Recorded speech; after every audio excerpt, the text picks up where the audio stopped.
Hello, friends, and welcome back to the Snoozy Scientist, where we gently wander through the mysteries of science, one sleepy yawn at a time. Whether you're listening from the quiet of your bed, wrapped in a blanket, or simply floating in that dreamy space between waking and sleep, you're exactly where you need to be. Tonight, we're traveling back to a small emerald island in the middle of the Indian Ocean. For millions of years, it existed untouched, a paradise where life forgot what danger felt like. Here, life evolved without predators. Wings grew heavy, fear faded. It was on this island that a pigeon became something entirely new, a gentle, flightless creature that trusted the world it lived in. But then, one day, it was gone. This is the story of the dodo, a bird remembered not for its beauty or brilliance, but for the silence it left behind. Its disappearance wasn't just another loss in nature's long history. Something happened on that island, something that changed the balance of life forever.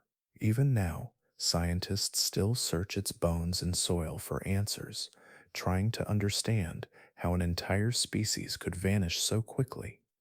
But what if the real mystery isn't why the dodo vanished, but what its absence is still trying to tell us?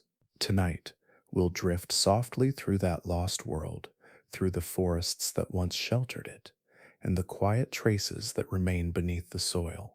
But before we begin, if you enjoy these calm journeys through time and science, I'd love it if you gently tapped like or subscribe to join our peaceful corner of curiosity.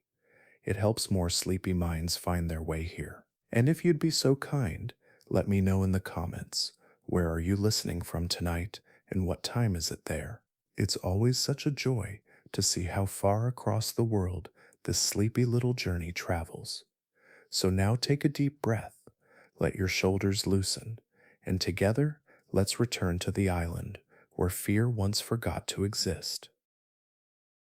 Long before any human eyes studied it, long before ships carved lines across the ocean, a lonely ripple rose from the floor of the sea. It began as molten light, pushing upward through a crack in the ancient crust. The earth was younger then, restless in its shifting plates, and in one quiet corner of the Indian Ocean, a volcano breathed itself into being. Over countless eruptions, each one separated by long silences, the rock grew tall enough to break the surface. What began as a single peak became a chain, then a small world of its own. The island that would one day be called Mauritius was born in fire 8 million years ago. Yet as the lava cooled and the ocean winds whispered across its dark slopes, the violence that created it gave way to calm.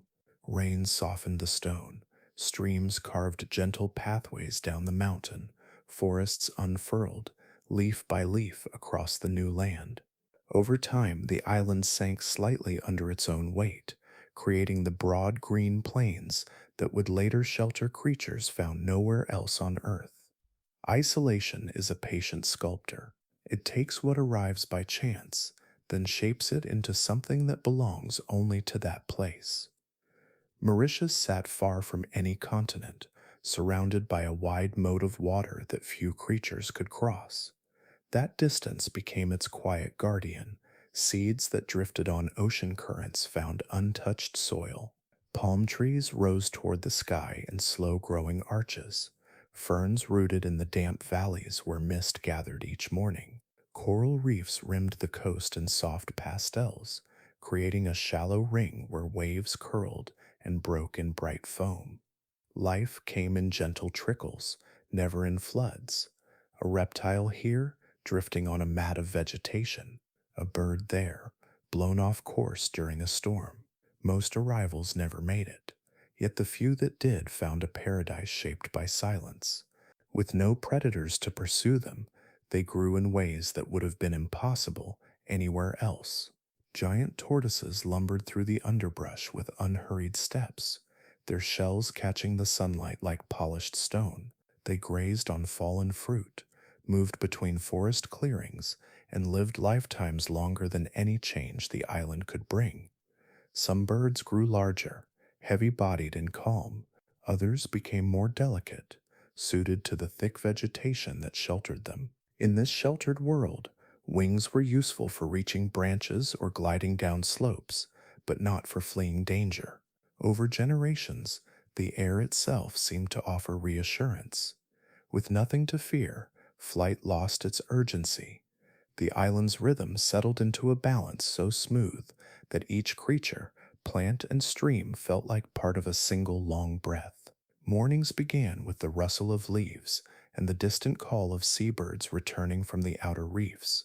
Evenings ended with the warm glow of the setting sun turning the palm forests gold. For millions of years, nothing disturbed this pattern.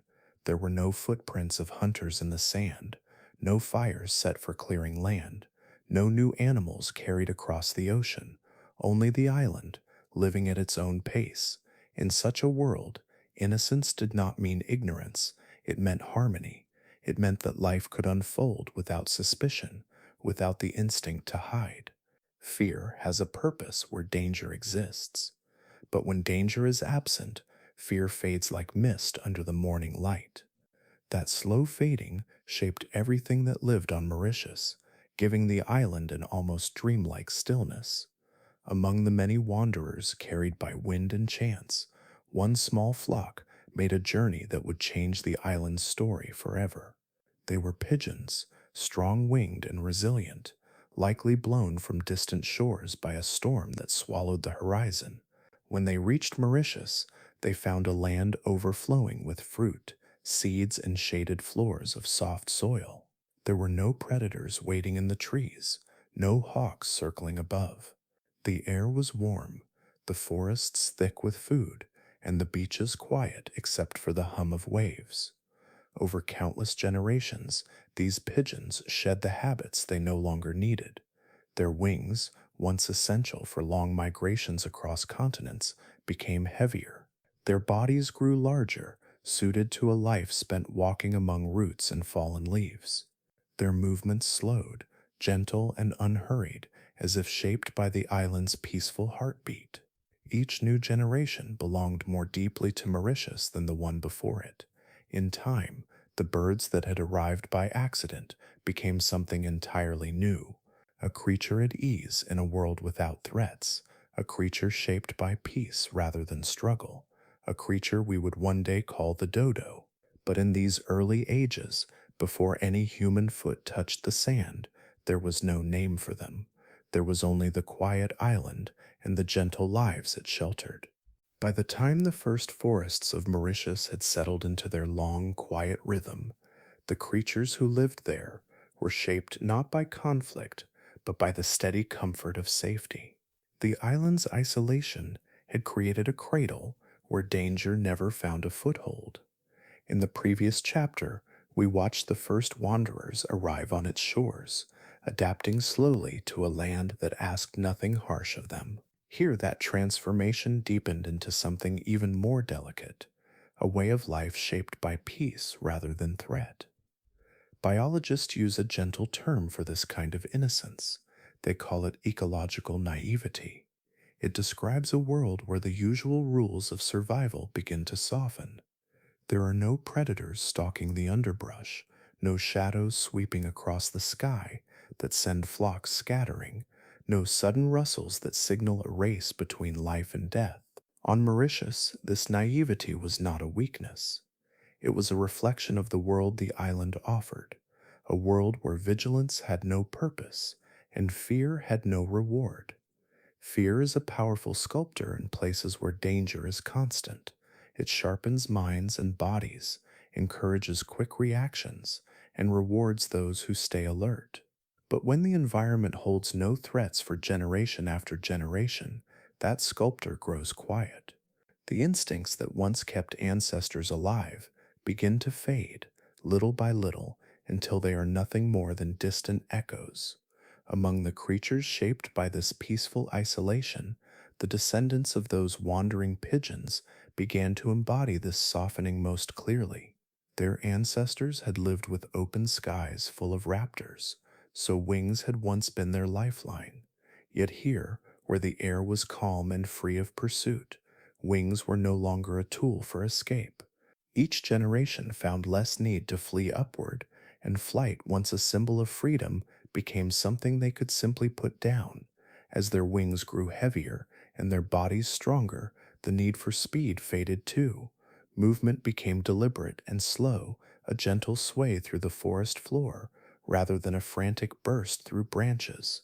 Without the pressure to stay hidden, their colors softened into earth tones that matched the island's quiet palette. Their steps became unhurried, their foraging relaxed and exploratory. This was not laziness, but harmony with a land where time unfolded without urgency. Tameness itself became an advantage. In a world without predators, a cautious creature would lose precious energy by running from every noise or shadow.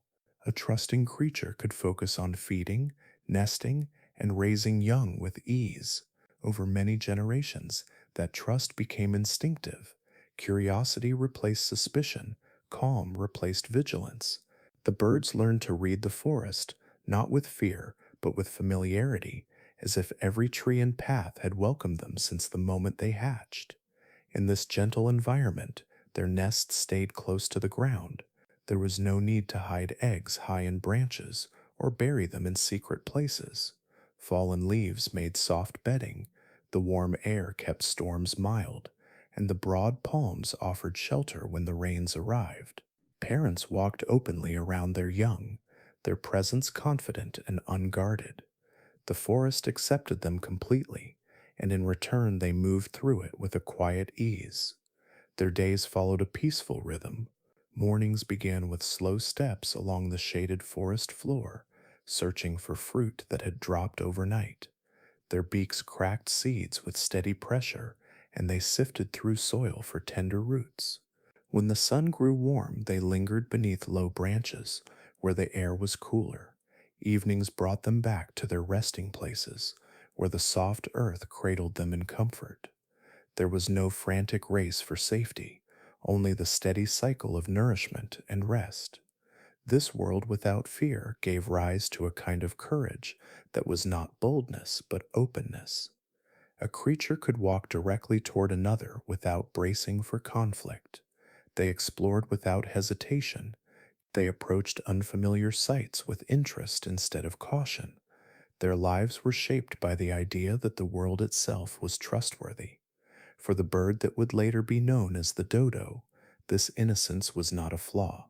It was the result of an island that had never asked for suspicion. The very traits that made it seem gentle to human eyes were the same traits that had allowed it to flourish for countless years. Its body spoke the language of the island. Its habits reflected the soft balance that defined Mauritius long before people arrived. In the forest light, these birds moved with a serenity that felt almost ancient. Their presence carried the quiet wisdom of a place untouched by fear, and for a very long time, that was enough for life to continue at its own patient pace. For countless generations, the island lived in quiet balance. Forests swayed in slow conversation with the wind, and the gentle creatures of Mauritius moved through their sheltered world without urgency. In the last chapter, we drifted through that softness, a place shaped by innocence rather than fear. Time passed without hurry, and nothing from beyond the horizon disturbed the rhythm of this hidden paradise. Then, one morning in the early 1500s, something new appeared on the water. Far out at sea, a shape rose against the blue, tall and rigid, unlike the soft curves of the island's palms or the drifting silhouettes of seabirds.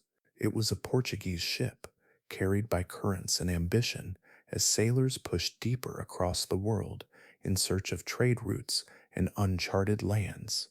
They had crossed thousands of miles of open ocean, guided by stars and steady determination, and now the island rose before them like a green gem resting on the waves. When the ship anchored offshore, the sailors lowered small boats and rowed toward the unfamiliar shore. Their oars dipped into the quiet lagoon, stirring water that had known only the passing of fish and the glide of turtles. The beach sand held no memory of footprints shaped like theirs.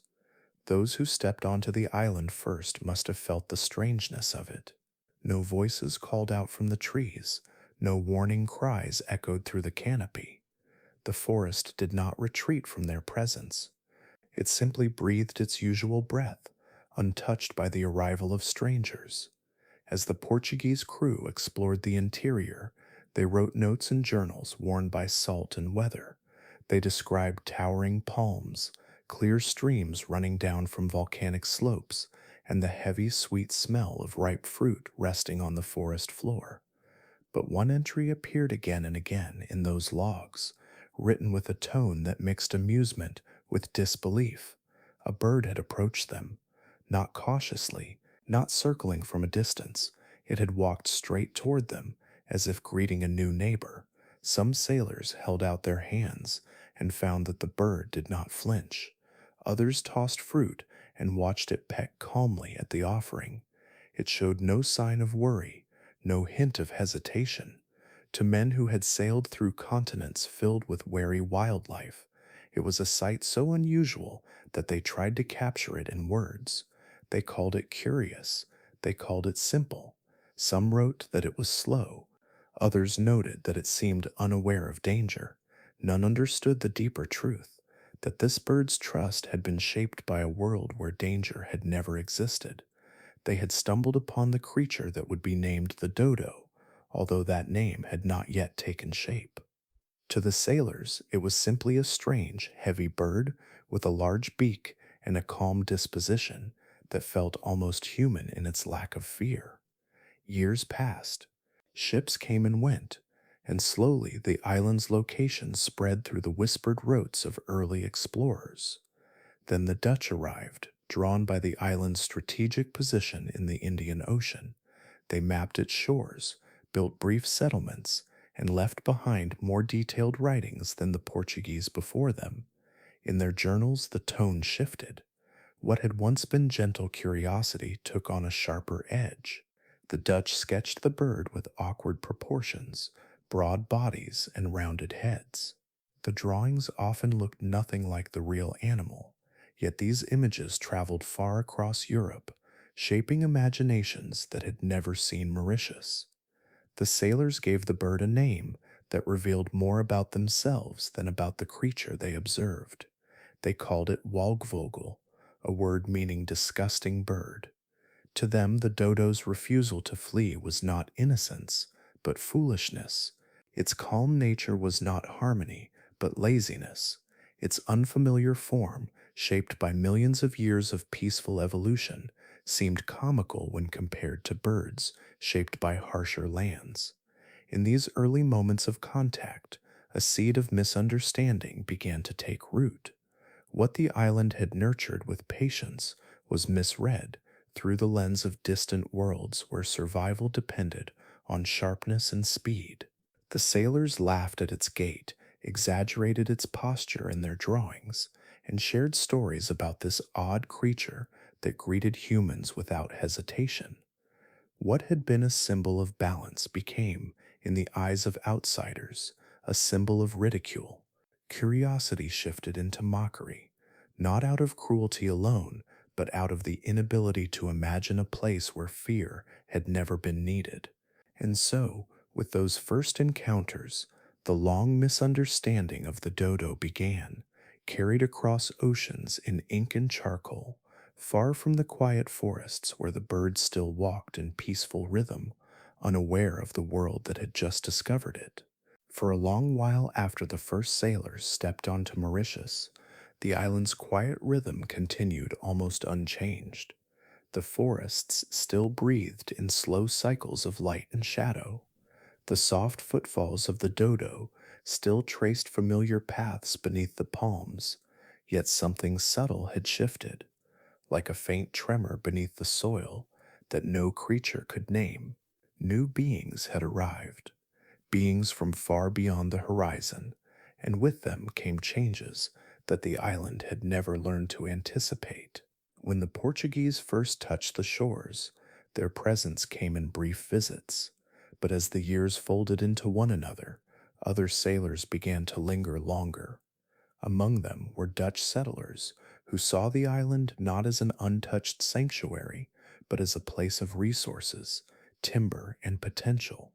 They viewed the forests not as ancient guardians, but as wood.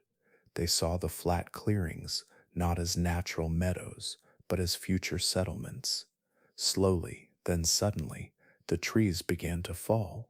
The first swings of the axe echoed through the forest like unfamiliar heartbeats. Large trunks that had stood since long before humans walked the earth were cut down and dragged away. Each tree removed was more than a piece of wood.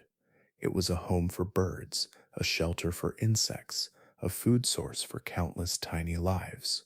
When one fell, the air trembled with the faint uprooting of everything that had depended on it. The clearing of forests spread across Mauritius like tears in a delicate fabric. What had once been a vast canopy of green began to fracture into open patches of sunlit ground. For the settlers, these spaces were necessary for buildings, gardens, and pathways. For the creatures of the island, they were doorways through which something far more dangerous slipped in. Ships did not arrive alone. They carried stories carved in journals, wood for repairs, and ambitions for distant empires. But they also carried small and restless passengers hidden in crates and shadows. Rats scurried through the holds and slipped ashore in the night. Pigs, brought as livestock, soon roamed the edges of the forest. Monkeys escaped or were released, adapting quickly to a land that welcomed them with fruit and shelter. These animals did not understand that the island was fragile. They simply did what their instincts told them to do. Rats crawled through nests and feasted on eggs that had never needed protection. Pigs rooted in the soft soil, disturbing seedlings before they could grow. Monkeys reached for fruit before it ripened and scattered seeds in places where they would not survive. For the dodo, these arrivals were as incomprehensible as the first sails on the horizon. A creature that had evolved without predators had no warning call to give. It did not know that a rat slipping into its nest meant danger. It did not know that a pig rooting through the underbrush could destroy the next generation before it even began. The birds continued their peaceful routines, unaware that the island's safety was unraveling beneath their feet. Islands are among the most delicate places on Earth. Their ecosystems grow like glass sculptures, shaped slowly and with balance. Every creature has a role, every plant a purpose. Remove one piece, and the structure trembles. Add something unfamiliar, and the tremor grows. On continents, diversity acts as a cushion. There are redundancies, backups in nature's design. But on an island, life hangs in a careful web where each strand is essential. This is why change comes swiftly, not over centuries, but decades. A forest cleared in a single season cannot regrow quickly enough to shelter the species that depended on it. A rat population doubling in a year can undo thousands of years of evolutionary calm.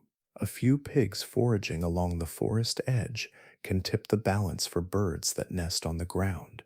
Even small disruptions become waves that spread quietly at first, then all at once.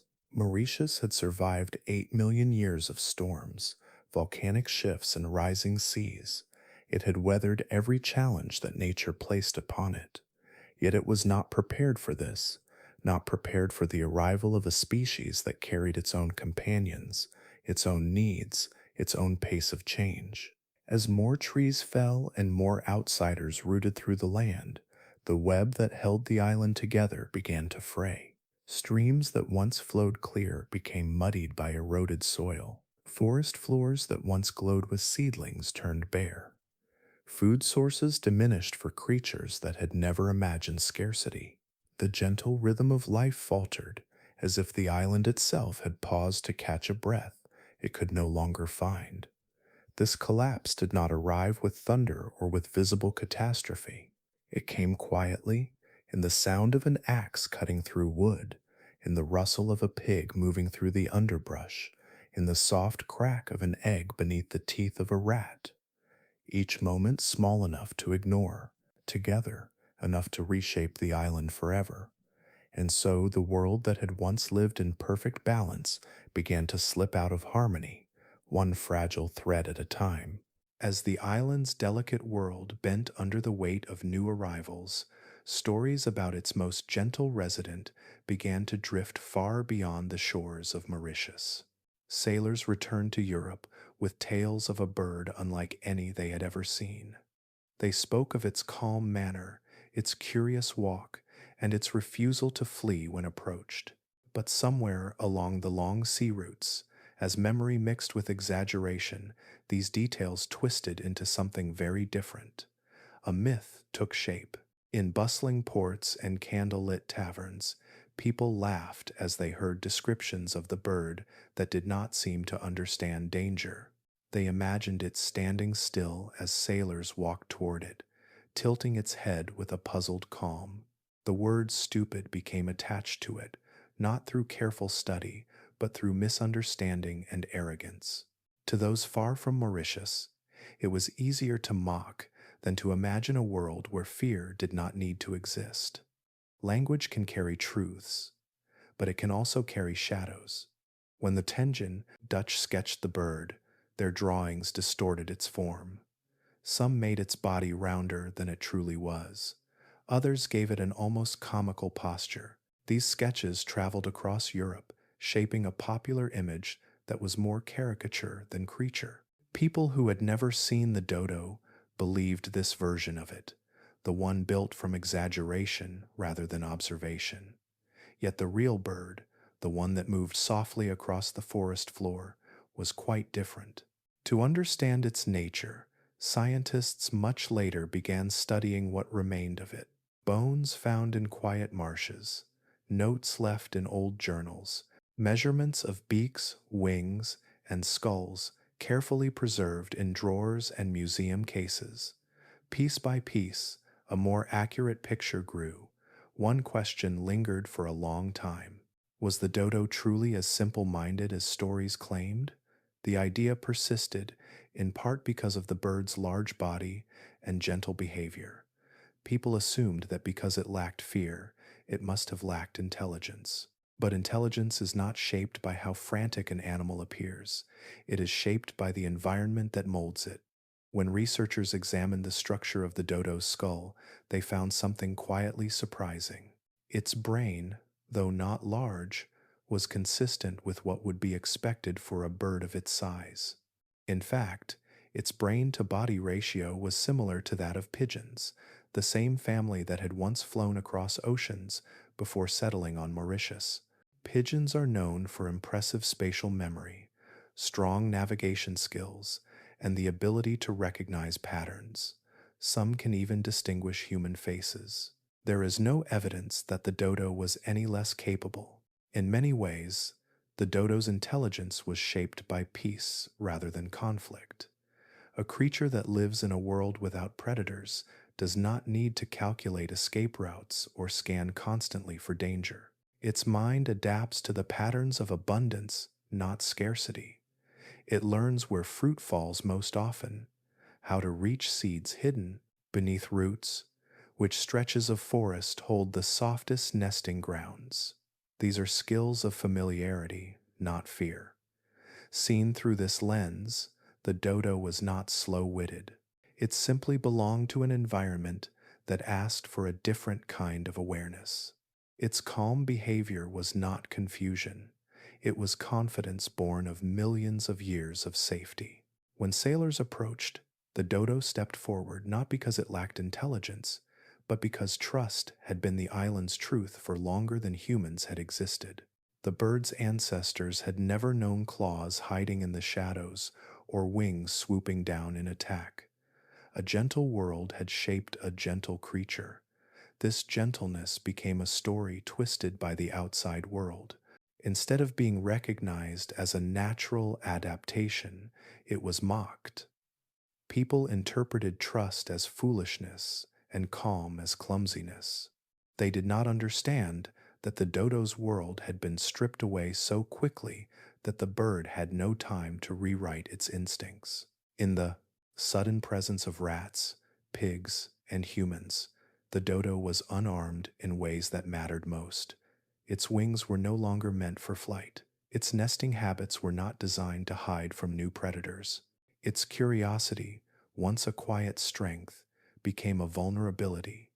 Evolution works slowly, shaping life over thousands of generations. But this time, change came too fast. The myths that painted the dodo as dim have lasted far longer than the creature itself.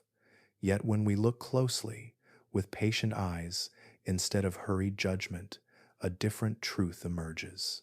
The dodo was shaped by harmony, not ignorance. It lived with the wisdom of a world that had never known cruelty.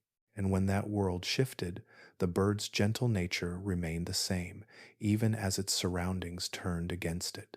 In the soft light of the forests it once walked, the dodo's true nature becomes clear.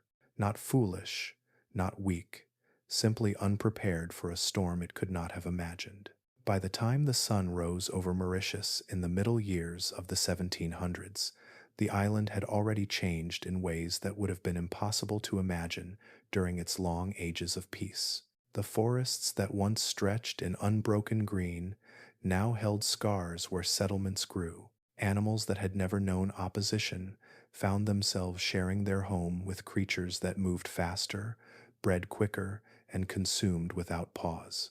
The dodo, shaped by a world that cherished gentleness, now walked through a place that no longer resembled the sanctuary it had known. Through the earlier chapters, we wandered slowly across this shifting landscape, watching the quiet pressures build. Now, in this part of our journey, we reach the moment when the bird's presence begins to fade, not in a single dramatic instant, but as a soft unraveling that almost no one noticed. The last confirmed sighting of the dodo came in the year 1662. It was recorded by a sailor who noted the encounter simply, without any sense that he was witnessing the end of something ancient. His words described a bird moving through the forest with its usual calm, unaware that it stood at the edge of its own disappearing. There was no farewell call, no final gathering of the species. Just another day in a world where the bird still believed the island was safe. In that small moment, the long story of a creature that had survived for millions of years reached its final chapter. The span of the dodo's existence is difficult to grasp. Its ancestors had arrived on Mauritius at a time when continents shifted slowly like drifting clouds. Oceans rose and fell, climates warmed and cooled. Yet through every change, the dodo's lineage adapted, shaped by an island that allowed life to unfold without conflict. It had weathered events far older and greater than the presence of humans. But it could not survive the century that followed the first footsteps on its shores. In less than 100 years, a species honed by peace vanished. The speed of this loss was not natural. Nature does not erase entire lineages so quickly unless pushed by forces far beyond what evolutionary time can answer. Forest clearing, hungry new predators, and the growing presence of humans formed a chain of pressures that tightened with every passing year.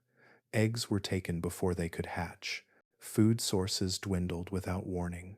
Nests once sheltered in deep shade found themselves exposed as trees fell. The dodo did not understand these changes. How could it? Its world had always been steady, predictable, patient. Now, it stood in a landscape that shifted too fast for instinct to follow. There is a quiet sadness in the way the end arrived. There were no scientific teams to observe the final individuals, no meticulous records noting declining numbers, no conservation effort, because such ideas did not exist at the time. The people who lived on the island saw the dodo as part of their surroundings, nothing more.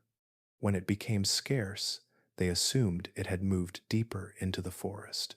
When it stopped appearing altogether, they believed perhaps it was simply hidden or less common. Few imagined that an entire species could vanish forever. Extinction is often loud in hindsight, but in the moment, it is almost always quiet. After 1662, the sightings became uncertain, then doubtful, then absent. The forest paths that once held the bird's soft footsteps stayed empty. Seeds that relied on its beak to crack them lay untouched. The silence that replaced the dodo was subtle, the kind of silence that settles slowly until it feels like it has always been there.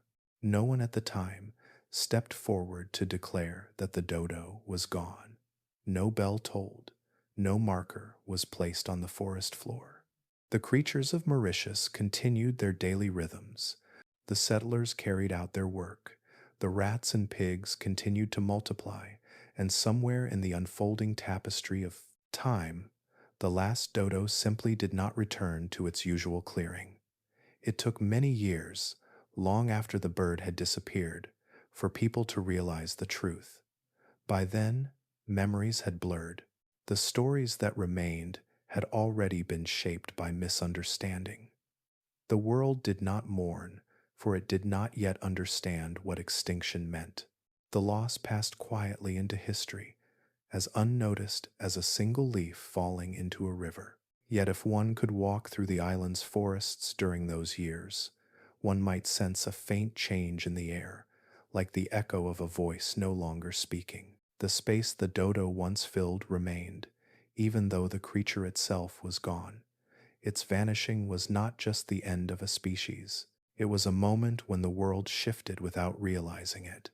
A moment when silence settled over a life that had endured for millions of years, only to slip away in the blink of human time. Long after the forests of Mauritius had quieted, long after the soft footsteps of the dodo had vanished from the island floor, the world carried on as if nothing extraordinary had happened. Ships continued to cross oceans. Cities grew along distant coasts. New sciences emerged, yet the memory of the dodo lingered only in scattered drawings and a handful of conflicting stories. Some believed the bird had been real. Others thought it was a sailor's exaggeration, a creature half imagined and half misunderstood. And because no one had witnessed the final moments of its existence, the truth drifted like mist through the centuries.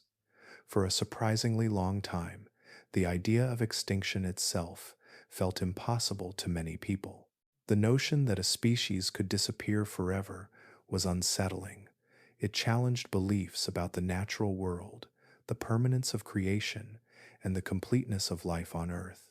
Even well into the 19th century, many thinkers insisted that every creature ever shaped by nature must still be living somewhere, perhaps on an unexplored island or deep within an unseen valley. If an animal could not be found, it was simply hidden. But far from Europe's busy streets and quiet parlors, a marsh on Mauritius held a secret that would eventually shift this belief. The place was called Mer aux Songes, a shallow wetland tucked between stretches of forest and open ground. It appeared unremarkable at first glance. The water spread thinly across the earth, and tall grasses swayed while dragonflies traced loops above the surface. Beneath this gentle scene, however, the past had been carefully preserved by mud, minerals, and time.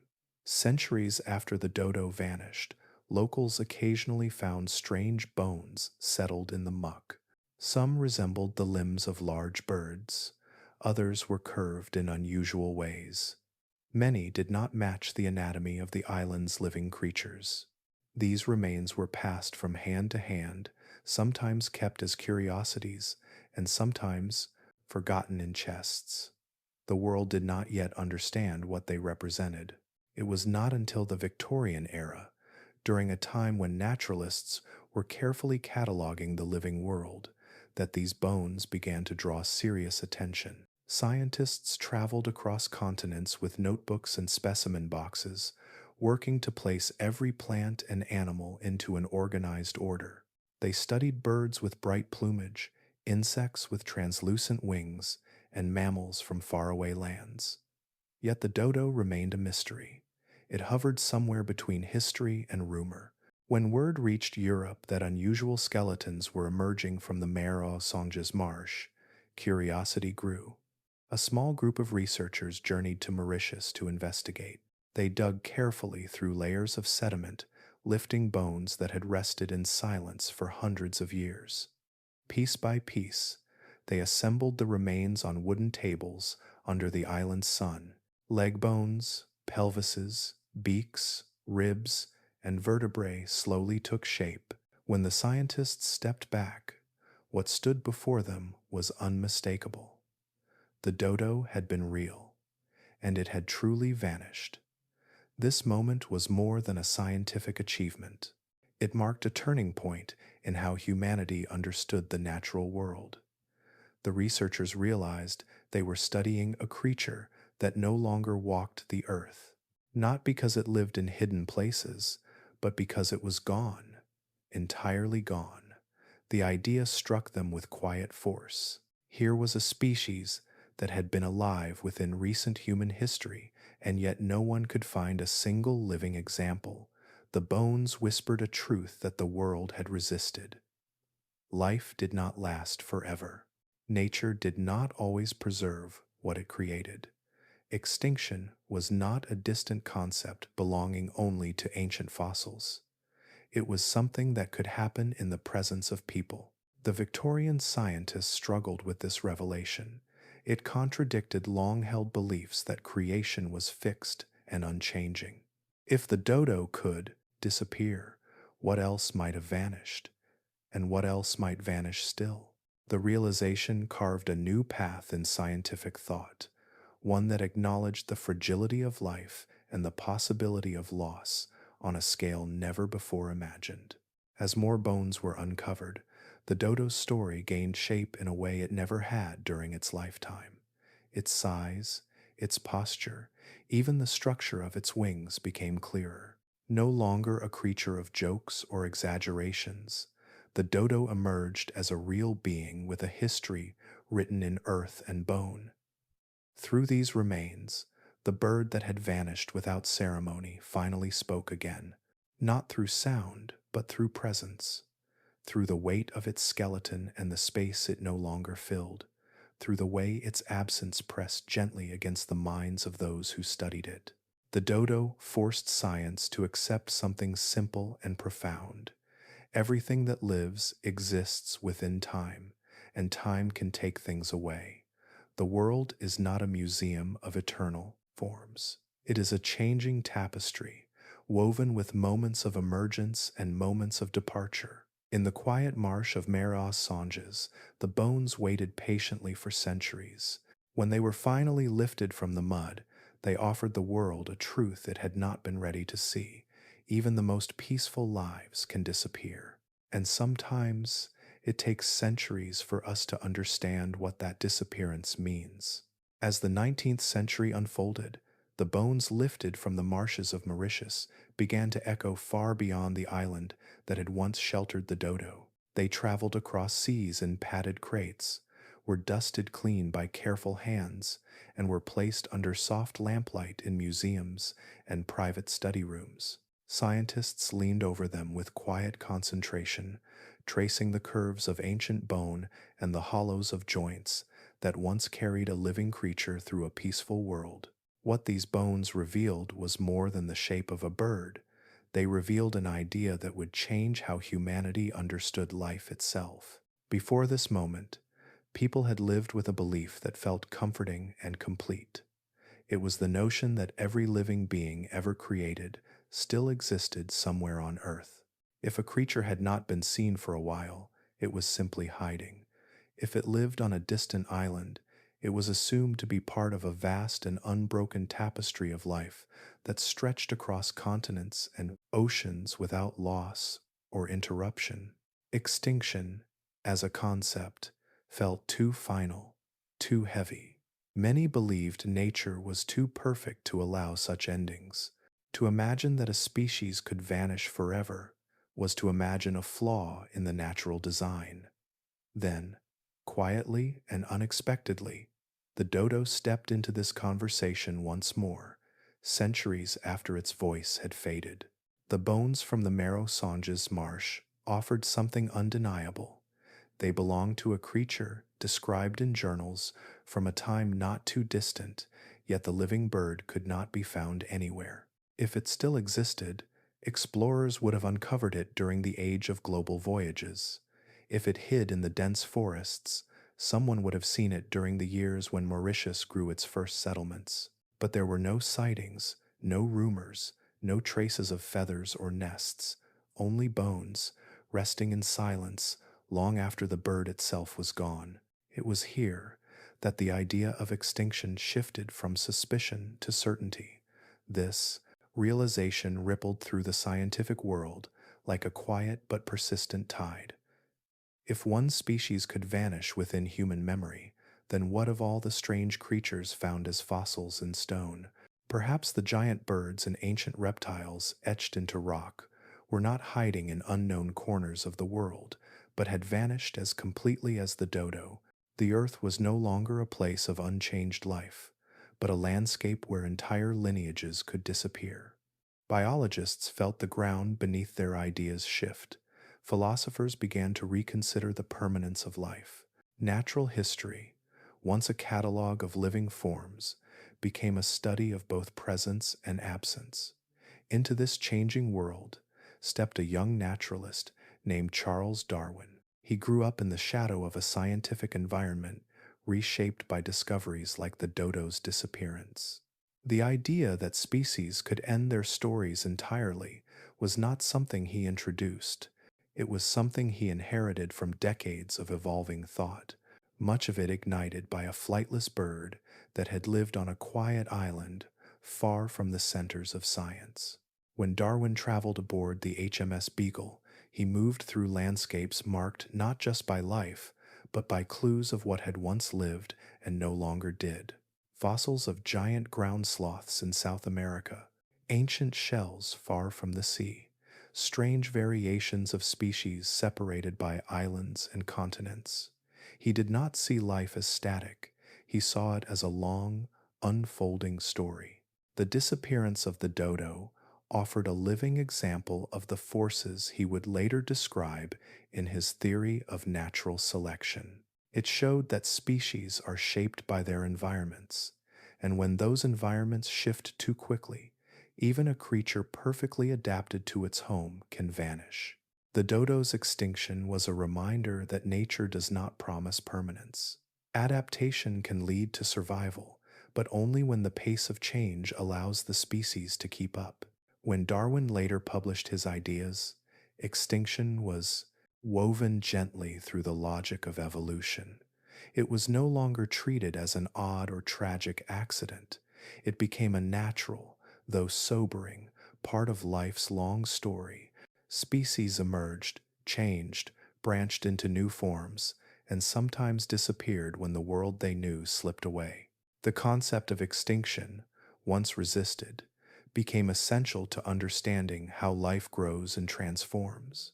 It helped scientists imagine the deep timeline of Earth, where entire eras rose and fell. It showed that life was not a fixed collection of forms, but a flowing river shaped by time, environment, and chance. And so, the quiet bird from Mauritius did something extraordinary.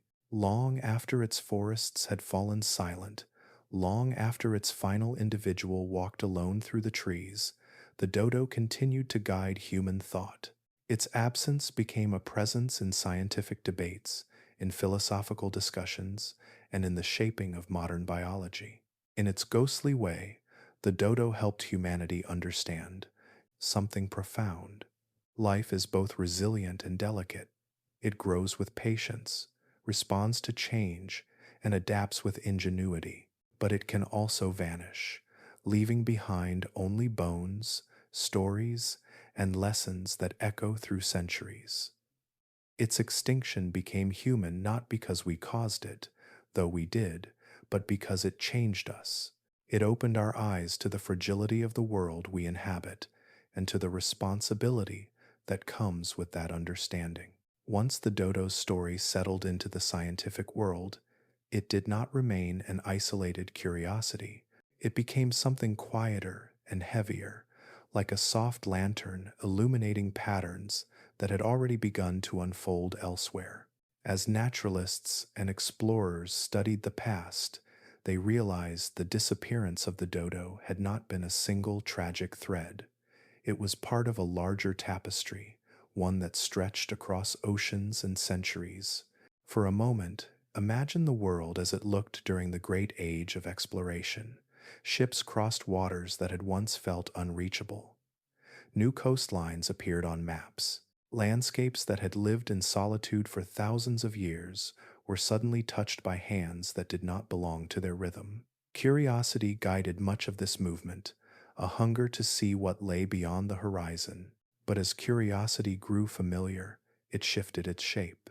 Exploration became settlement. Settlement became expansion, and expansion often turned into taking more than the land could give. The dodo had lived through the earliest years of this change, but it was far from the last creature to be swept into the same tide. Far to the north, in waters cold and crisp as winter breath, another story was reaching its end. The great auk, a bird of deep black feathers and bright white patches, once nested by the thousands on rocky coasts of the Atlantic. It stood tall, almost as tall as a small child, and moved through the sea with the grace of a creature born to the water. Its wings were too small for flight, but perfect for diving through currents where fish shimmered in silver schools.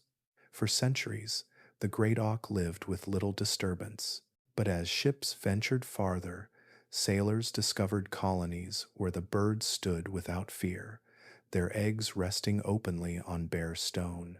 They were easy to capture, easy to hunt, and valuable for their feathers and meat. The same innocence that had shaped the dodo shaped the auk as well. It had never learned to run from humans. It did not understand that the world had changed around it.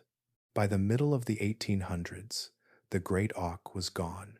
In the cold waters of the North Pacific, another gentle giant drifted through kelp forests. Steller's sea cow, a massive herbivore related to modern manatees, glided slowly through shallow coasts near what is now the Bering Sea. It fed on seagrasses, moving in calm arcs through the water. Its size was astonishing, larger than any marine mammal except whales, with thick skin that protected it from icy currents. When Georg Wilhelm Steller, a naturalist traveling with Russian explorers, first described the creature in 1741, he was mesmerized by its quiet presence. But the sea cow's large body and gentle behavior made it vulnerable. Hunting soon followed. Within just 27 years of its discovery, Steller's sea cow vanished completely. Its entire known existence, from introduction to extinction in human records, lasted less than a single human lifetime. And in the skies over North America, another story unfolded. The passenger pigeon, once the most abundant bird on the continent, traveled in flocks so enormous they darkened the sky for hours. Their passing sounded like distant thunder, a movement of life so vast it seemed endless. People believed the population was too large to ever diminish, but as forests disappeared and hunting intensified, the numbers began to fall. What seemed infinite proved fragile. In 1914, the last known passenger pigeon, a bird named Martha, died in captivity. 3 species, 3 stories, 3 endings tied to the same quiet truth. The pattern that began with the dodo did not stop. It did not pause. It echoed through different continents, different climates, and different centuries. The details changed, but the shape remained the same. Creatures shaped by harmony met worlds reshaped by human ambition. Their instincts, once perfect for their environments, could not defend them against pressures that arrived too quickly and with too much force. Explorers had set out to discover the wonders of the earth, but discovery, repeated often enough, became possession. Possession became removal.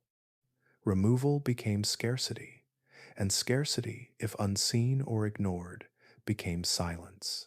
As Victorian scientists pieced together bones from Mauritius, Others studied the remains of the great auk or the sparse notes left behind about Steller's sea cow. Gradually, thinkers realized that these extinctions were not isolated tragedies. They were signals. They revealed something about the pace of human expansion and the vulnerability of species that evolved in worlds untouched by quick change. The dodo had been the first warning. It showed how swiftly an ecosystem could shift when exposed to unfamiliar forces. It showed how innocence could become vulnerability. Most of all, it showed how easily a creature could disappear when the world failed to recognize its value until it was gone.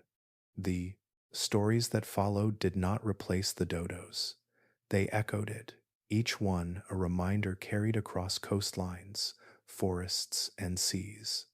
A reminder that life is not endless simply because it is abundant. A reminder that even the most resilient landscapes can unravel under the weight of rapid change.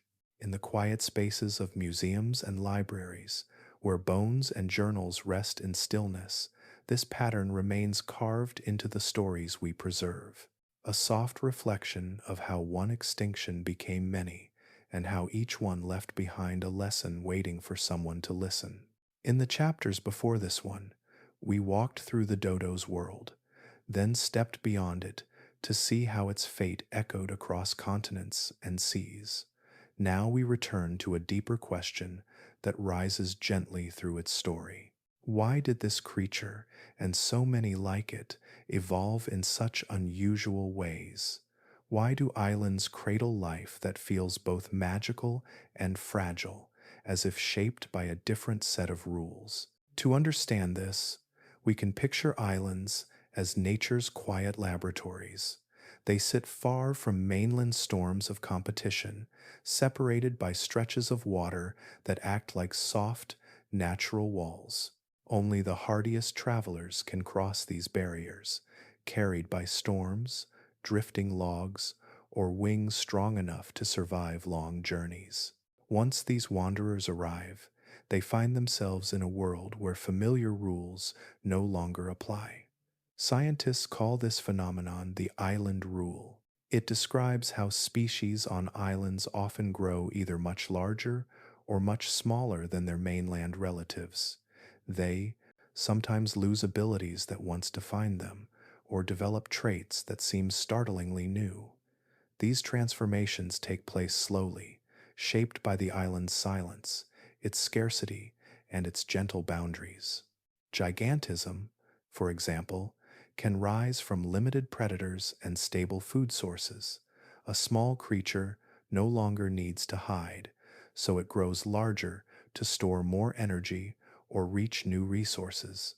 On the other hand, animals that arrive large may shrink over time because the island holds fewer calories to sustain great size. The island rule does not follow a simple direction. It follows the rhythms of need and opportunity. The dodo's ancestors, those wandering pigeons that once crossed the open sea, entered such a world. Over many generations, wings became less essential and bodies grew stronger. What mattered was the ability to forage on the forest floor, nest where fruit fell, and live without fear. Flightlessness became an advantage simply because the island made it so. But Mauritius was not the only place where these transformations unfolded.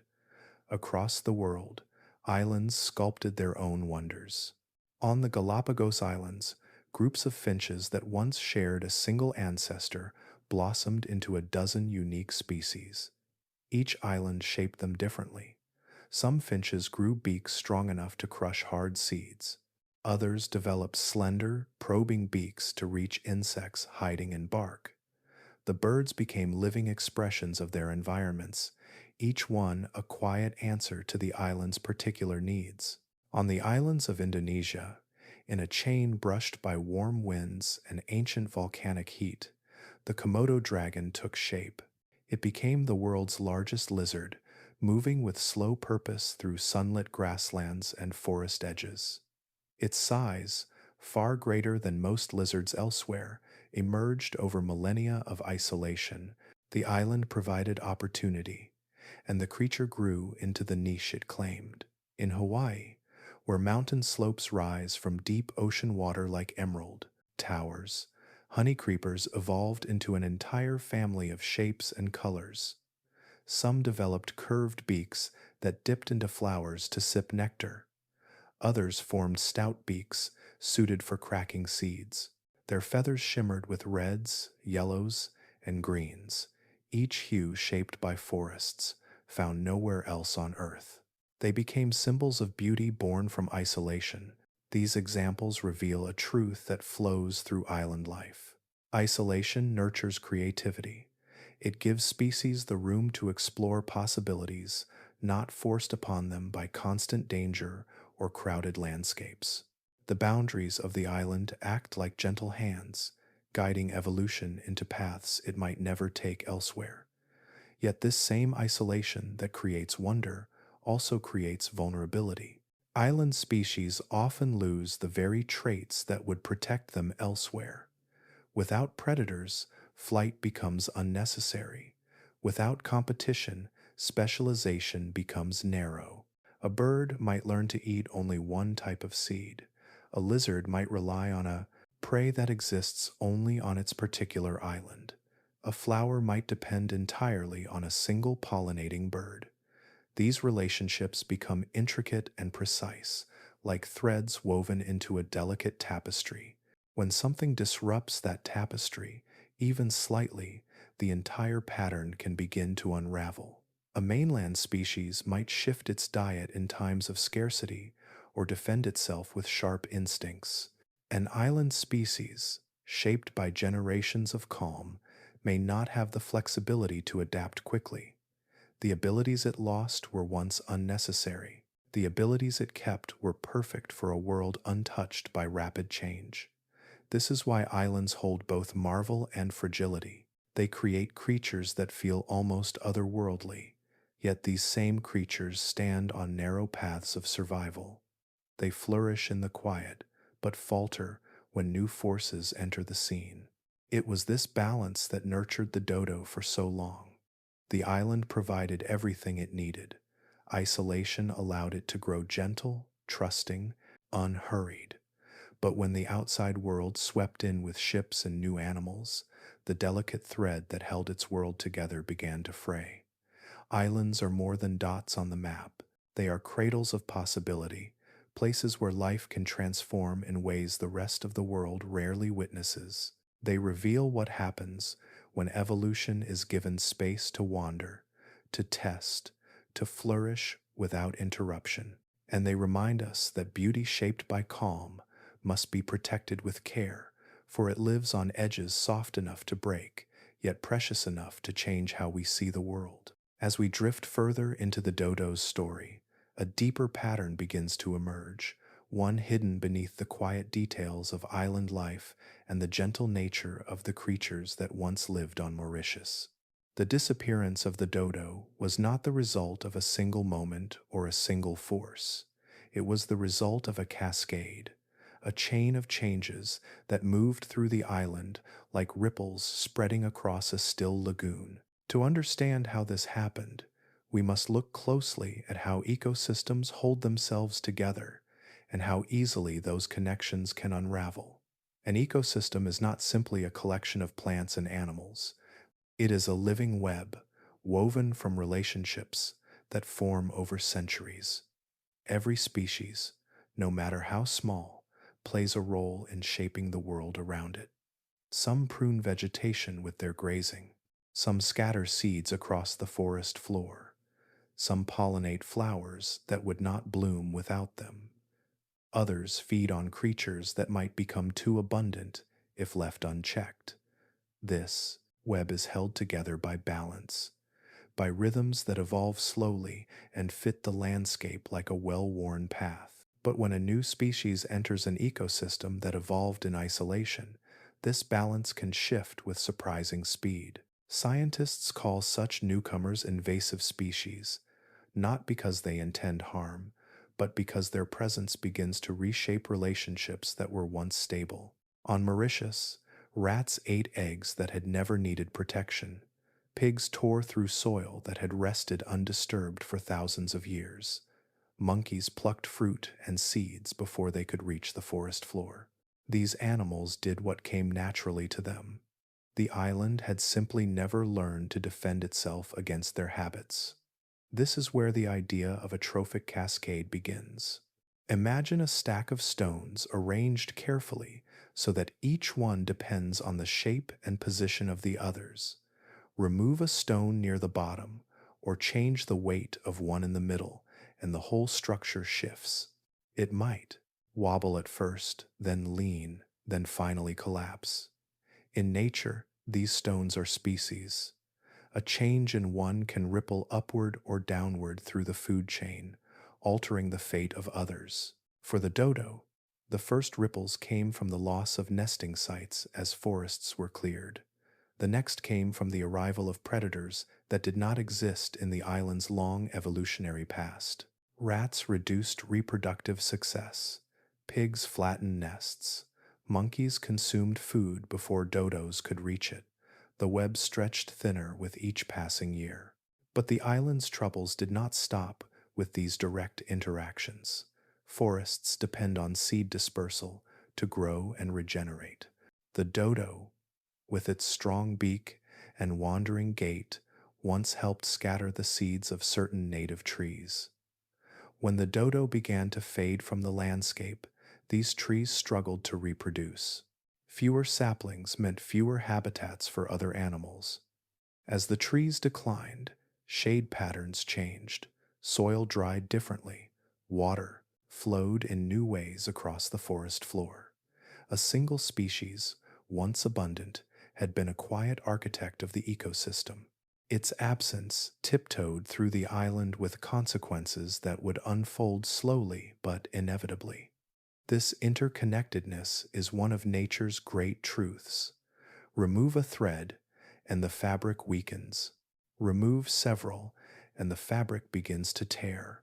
Then there is the mathematics of extinction, a field of study that reveals how populations shrink not in smooth lines, but in accelerating curves. When a species' numbers fall below a certain threshold, it enters what scientists sometimes call an extinction vortex, a downward spiral that becomes difficult to escape. Small populations face three quiet challenges. The first is simple chance. A storm, a disease, or a bad breeding season can have a far greater impact on a group of 10 animals than on a group of 1,000. The second challenge is genetics. When numbers are small, individuals have fewer potential mates, and the genetic diversity that once helped the species survive begins to fade. Without variety, a population becomes more vulnerable to illness and less able to adapt to change. The third challenge is reproduction. A species cannot rebuild itself if its members rarely encounter each other, or if the survivors are aging, or if the environment no longer supports enough young to replace those that are lost.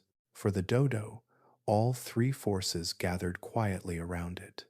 As forests shrank and new animals spread through the island, the population of dodos dwindled. With fewer individuals, nests became harder to protect. Eggs that once had a high chance of survival were now more vulnerable than ever. Young that once wandered safely under the shade of palm trees now grew in a landscape changed by unfamiliar hooves and teeth. Each loss made the next loss more likely. The population curve bent downward, slowly at first, then sharply as the island slipped further from the balance it had known. None of these forces arrived with fanfare. They came softly, like a tide rising in the night, unhurried but unstoppable. By the time people realized that the dodo was truly vanishing, the mathematics had already taken hold. The population had fallen below the point where recovery was likely, even if the pressures had eased. This is the quiet science of collapse. It shows us that ecosystems are not broken by a single blow, but by many small disturbances that accumulate over time. It shows us that disappearance is not always loud, but often silent, carried by numbers and relationships that shift just enough to tip an entire world out of balance. And in the story of the dodo, these lessons remain etched in the island's history, waiting gently beneath the surface for those willing to look closely at how life holds itself together and how easily it can fall apart. Long after the dodo's footsteps faded from the forests of Mauritius, scientists continued searching for its story in the only form that time had left behind. Bones, soil, scattered notes, and fragments of memory gave glimpses of what the bird had been. But there was still a deeper question, one that rested quietly beneath all the others. Where had the dodo come from? What legacy of life had shaped it before the island softened its instincts and transformed its form? To answer this, researchers turned not to drawings or journals, but to patterns hidden in the bones themselves. Inside skeletal structures and preserved fragments lay clues written in the language of ancestry. These clues pointed not toward strange or exotic origins, but toward a group of birds many people see every day, moving through city parks or across open skies. The dodo, despite its unusual shape and grounded life, belonged to the pigeon family. This connection might feel surprising at first, as if two different worlds were being linked by an invisible thread. Yet the more scientists studied the bird's anatomy, the clearer the relationship became. The curve of its beak, the structure of its skull, the arrangement of its leg bones, and the proportions of its wings all echoed features found in pigeons and doves. Later, when genetic analysis became possible, small samples of dodo DNA revealed even stronger ties. The sequences matched closest with a beautiful bird still living today, one that flies over tropical oceans with shimmering feathers. It is called the Nicobar pigeon. The Nicobar pigeon carries an iridescent glow across its wings, with hues of green, gold, and bronze that catch the sunlight like polished metal. It travels between islands in Southeast Asia and the Indian Ocean, living a life shaped by wandering and flight. Though smaller and more airborne than the dodo ever was, it shares a surprising closeness in its genetic patterns. Scientists believe it represents the nearest living relative to the dodo, a distant cousin whose ancestors made similar journeys across open water long ago. Watching the Nicobar pigeon offers a window into a time before Mauritius reshaped its visitors. Its strong wings hint at how the dodo's earliest ancestors might have flown over waves, carried by winds and storms before settling on the island. Its social behavior, including the way it gathers in flocks and communicates through soft coos, may reflect the communal habits the dodo once shared in the forests of Mauritius. Another surviving branch of the family tree can be found in the crowned pigeons of New Guinea. These birds walk gracefully along the forest floor, their movements slow and deliberate, much like descriptions of the dodo before its extinction. They carry elegant crests on their heads and move with a quiet confidence, unhurried and calm. Unlike the aerial flocks of city pigeons, crowned pigeons spend most of their time on the ground, foraging for fallen fruit and seeds. Under the canopy, this lifestyle feels closer to the rhythm the dodo once kept, even though the birds evolved in different landscapes. By studying these relatives, scientists began to imagine the dodo not as an oddity, but as part of a larger story. Each cousin offers a clue, a shape, or a behavior that fills in a missing line of the dodo's portrait. The way Nicobar pigeons select nesting sites may hint at how the dodo chose its own. The foraging habits of crowned pigeons suggest what the dodo might have eaten during the seasons when fruit was scarce. Even their gentle temperaments offer insight into why the dodo's nature was shaped so softly by life on an isolated island. Through these comparisons, researchers also learn about the ecological role the dodo once played. Many ground-dwelling pigeons help spread seeds through forest floors, breaking the shells of fruits and carrying nutrients across the landscape. The dodo likely did the same, acting as a quiet gardener for Mauritius. Its shape, once misunderstood as clumsy, begins to make sense when viewed alongside its relatives. A strong body, sturdy legs, and a powerful beak are not signs of awkwardness. They are signs of adaptation to a life spent walking through thick underbrush and opening tough fruits that hung from native trees. In the laboratory, geneticists recreate parts of the dodo's genome by comparing its ancient DNA fragments with those of its living cousins.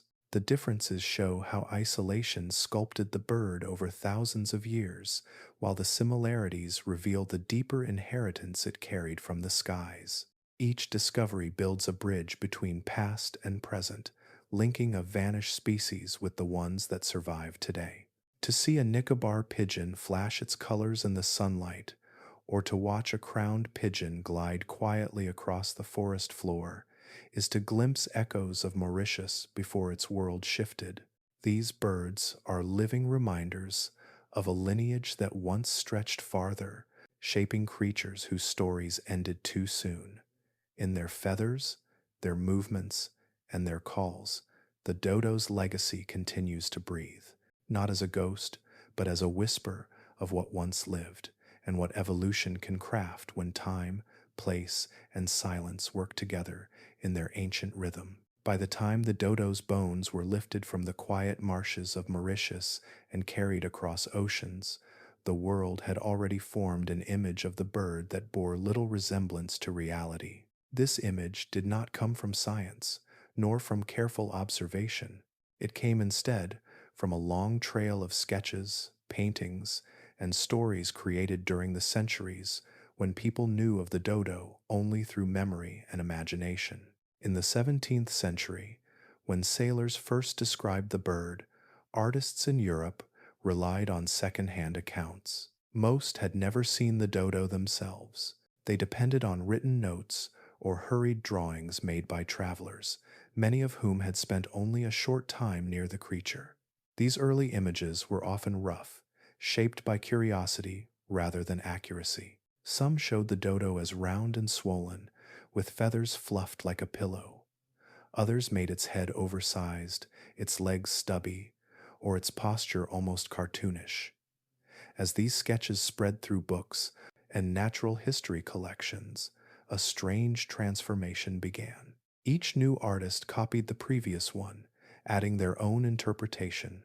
Over time, the bird became exaggerated in ways that drifted farther and farther from its true form. The roundness grew rounder, the weight increased, the stance became more awkward. The dodo's appearance shifted from that of a living animal to that of a symbol shaped by imagination more than by truth. By the 18th and 19th centuries, this embellished image had become common. The dodo was often shown as a plump, lumbering creature with drooping wings and a sluggish expression. Some artists painted it standing stiffly, as if it could barely support its own body. Others gave it feathers that puffed outward like heavy wool. These portrayals carried an air of comedy, almost as if the bird existed only to amuse. This was the beginning of the myth that the dodo was fat and clumsy. People who viewed these images rarely questioned them. The fallacy, drawings appeared in books, museums, and lecture halls. They became part of the cultural memory of the bird. The idea that the dodo was ungainly and foolish settled into the public imagination so firmly that it overshadowed the real animal behind the stories. Even the word dodo began to take on meanings that suggested simplicity or incompetence. But the artists who shaped these images had almost no understanding of the world the dodo came from. They did not know how the bird moved through dense forests or how it fed on hard fruits. They did not understand that the bird's body, adapted to walking rather than flying, would have been strong and sturdy rather than soft and rounded. Many of the paintings were based on captive birds that had been overfed or kept in enclosures that limited their movement. These individuals did not reflect the shape or strength of the wild dodo.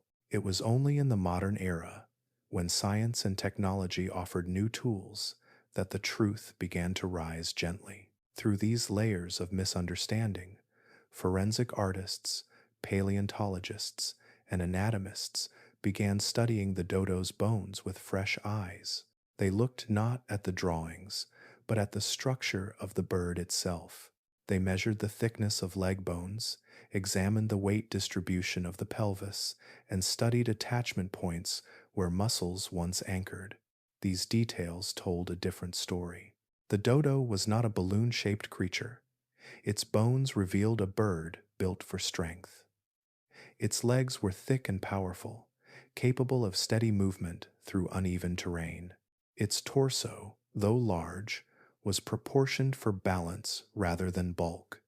Its beak, strong and curved, hinted at a diet that required effort to break open.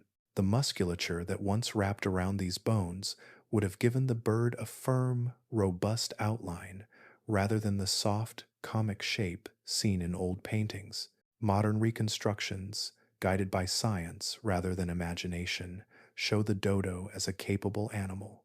Its posture is upright, its movements appear confident, its feathers lie smooth along its body instead of puffing outward like a cushion. These reconstructions reflect a bird well adapted to its island, not one struggling under its own weight. In museum displays and scientific illustrations today, the dodo stands not as a caricature, but as a creature shaped by evolution and environment. Its form now reflects the balance it once knew in the forests of Mauritius. The myths that once overshadowed it are gradually being replaced by a clearer picture, one built from evidence and patient study. Yet the old images still linger in the world. They remind us of how easily misunderstanding can take hold when information is limited, and how lasting those impressions can be. They also remind us that even creatures lost to history can be seen anew when we look with care. Through modern science, the dodo has regained its dignity. The bird that once walked calmly through its island home now stands, again, not in the forests that shaped it, but in the quiet truth of its own anatomy, strong and capable, just as it was before the world changed around it. As the world entered the long stretch of time we now call the Age of Discovery, the quiet patterns of nature met a force they had never encountered before. For centuries, the Earth's rhythms had unfolded slowly, shaped by wind, water, and the migrations of animals following ancient paths. Islands remained isolated, continents held their own webs of life, oceans acted as gentle boundaries that kept ecosystems distinct. But beginning in the early years of the 1500s, sails rose above the horizon in greater numbers than ever before. Ships set out from Europe, driven by curiosity, ambition, and the desire to map the edges of the known world. What started as exploration soon transformed into something much larger. Trade routes spread like threads across the oceans, and with them came ideas, technologies, cultures, and lives that moved between continents in ways no previous age had seen. The sea became a highway not just for people, but for everything they carried. With each voyage, animals crossed boundaries they had never crossed before. Rats traveled in the dark corners of ship holds. Cats and dogs were brought aboard to control those rats. Goats, pigs, and cattle were transported as food sources for long journeys. Plants, intentionally or accidentally, traveled with explorers too. Seeds clung to clothing. Soil in barrels carried insects. Timber carried hidden larvae. Even fresh water stored in wooden casks brought microorganisms from one side of the world to the other. Nothing on Earth had ever moved so quickly or so far. This new mobility reshaped ecosystems across the globe. Islands that had evolved in silence suddenly found themselves exposed to the habits and hungers of animals they had never known. Mainland species entered delicate island environments where native plants and animals had grown without defenses. Predators arrived in places that had none. Grazers entered landscapes where vegetation had evolved without the need for toughness. Entire food webs were introduced to pressures they had never faced. In this changing world, the dodo became one of the earliest and most symbolic casualties. When ships first reached Mauritius in the 15th and 16th centuries, the island had existed in near perfect isolation for millions of years. Its creatures had never known humans, hooved animals, or carnivorous mammals. The rhythm of its forests was shaped by calm cycles that had no reason to prepare for disruption. But with the arrival of explorers, that calmness met a new and rapid force.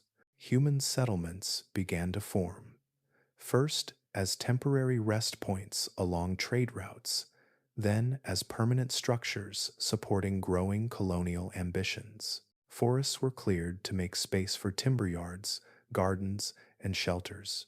Travelers, merchants, and sailors set foot on the island, often bringing with them the animals that had traveled beside them for thousands of miles. Rats, pigs, and monkeys, once confined to their homelands, now explored Mauritius with the same curiosity that had driven humans across the seas. These newcomers reproduced quickly, feeding on the abundance the island offered. Their populations grew far faster than those of native creatures, tipping the balance that had defined Mauritius for ages. Trade routes stitched the planet together, but those stitches came with consequences. What left one port did not always arrive unchanged, and what arrived in a distant land did not always settle quietly. During the 1700s and 1800s, this pattern repeated across the world. Islands in the Pacific witnessed the arrival of goats and sheep that consumed fragile vegetation. Birds of the Caribbean faced new predators that followed humans ashore. Plants with thorns, toxins, or rapid growth patterns outcompeted native species that had evolved slowly and delicately. The Age of Discovery, celebrated for innovation and adventure, quietly became an age of extinction as well. The dodo, though small in the grand scale of global history, was one of the first species to show what this new era could do. It vanished within a century of regular human contact, its disappearance barely noticed by those who lived through it. At the time, no one realized they were witnessing something unprecedented. No one understood that the loss of one bird on a distant island foreshadowed losses that would echo for centuries. But as science grew in the centuries that followed, the dodo's extinction gained a weight it did not have during its lifetime. It became a symbol not just of a species that vanished, but of an era when human movement began reshaping the earth in irreversible ways. The Age of Discovery opened the world. The Age of Extinction followed quietly behind it, step by step, carried across oceans on wooden decks and woven into the sails that caught the wind. In this unfolding story, the dodo stands at a threshold. It was one of the first to fall, but it was not the last. Its absence became a marker along a path the world would continue to walk, revealing how exploration, movement, and expansion forever changed the relationships between life, land, and time. Long after the dodo vanished from Mauritius, after the forests shifted and the island settled into a new rhythm shaped by unfamiliar species and human hands, traces of the bird remained quietly in the earth. These traces were not loud or dramatic. They lay beneath layers of mud, silt, and time, waiting with a patience that only the natural world can hold. When scientists finally uncovered them, the bones began to speak in ways the living bird never had the chance to. The bones alone, however, were only the beginning. To truly understand the dodo's life, its habits, and the world it once knew, researchers turned to tools far more delicate than chisels or brushes. They turned to the small chemical signatures inside the bones and the earth around them. Signatures that held stories about diet, seasons, migration, and the climate of an era that had long slipped away. One of the most revealing tools was isotopic analysis. Every mouthful of fruit or seed the dodo ate carried atoms shaped by the environment. When the bird absorbed these atoms, tiny variations in their structure were recorded in its bones, almost like quiet entries in a diary. Centuries later, scientists examined these isotopes to piece together the bird's diet and how it changed across the year. They found evidence of seasonal shifts in food availability, hints of which fruits dominated the forests at different times, and suggestions of how the dodo moved across its habitat in search of nourishment. These chemical fingerprints revealed that the dodo was not a bird confined to a small patch of land. It likely wandered through varied terrain, following the cycles of fruiting trees and changes in the forest canopy. Its movement was gentle and steady, guided by instinct and the slow rhythms of an island untouched by the urgency of predators. The isotopes even offered clues about rainfall and drought, showing how the island's climate shaped the availability of resources long before human arrival. DNA. Studies added another layer, offering insights into the dodo's deeper past. Though ancient DNA is fragile and often fragmented, scientists have been able to extract small portions from bone and tissue preserved in the marshes. These fragments, carefully sequenced and compared with living birds, revealed connections to pigeons and doves, confirming what anatomical studies had long suggested. But the DNA also spoke about the population size of the species before humans arrived. Genetic diversity within the recovered samples showed that the dodo had once been part of a thriving population. It did not teeter on the edge of extinction before humans landed on Mauritius. It was not a fragile species destined to vanish. Instead, it had enjoyed a long period of stability on an island that provided everything it needed. The genetic signals told of a strong, healthy lineage that had existed for thousands upon thousands of years without interruption. Beyond the bones themselves, scientists turned to the sediment surrounding them. Layers of soil, built one upon another, offered a timeline of the island's ecological history. Pollen grains, carried by wind or dropped from flowers, became tiny markers that revealed what kinds of forests the dodo once walked through. Some layers held pollen from towering palms. Others held traces of shrubs and flowering plants that grew near streams.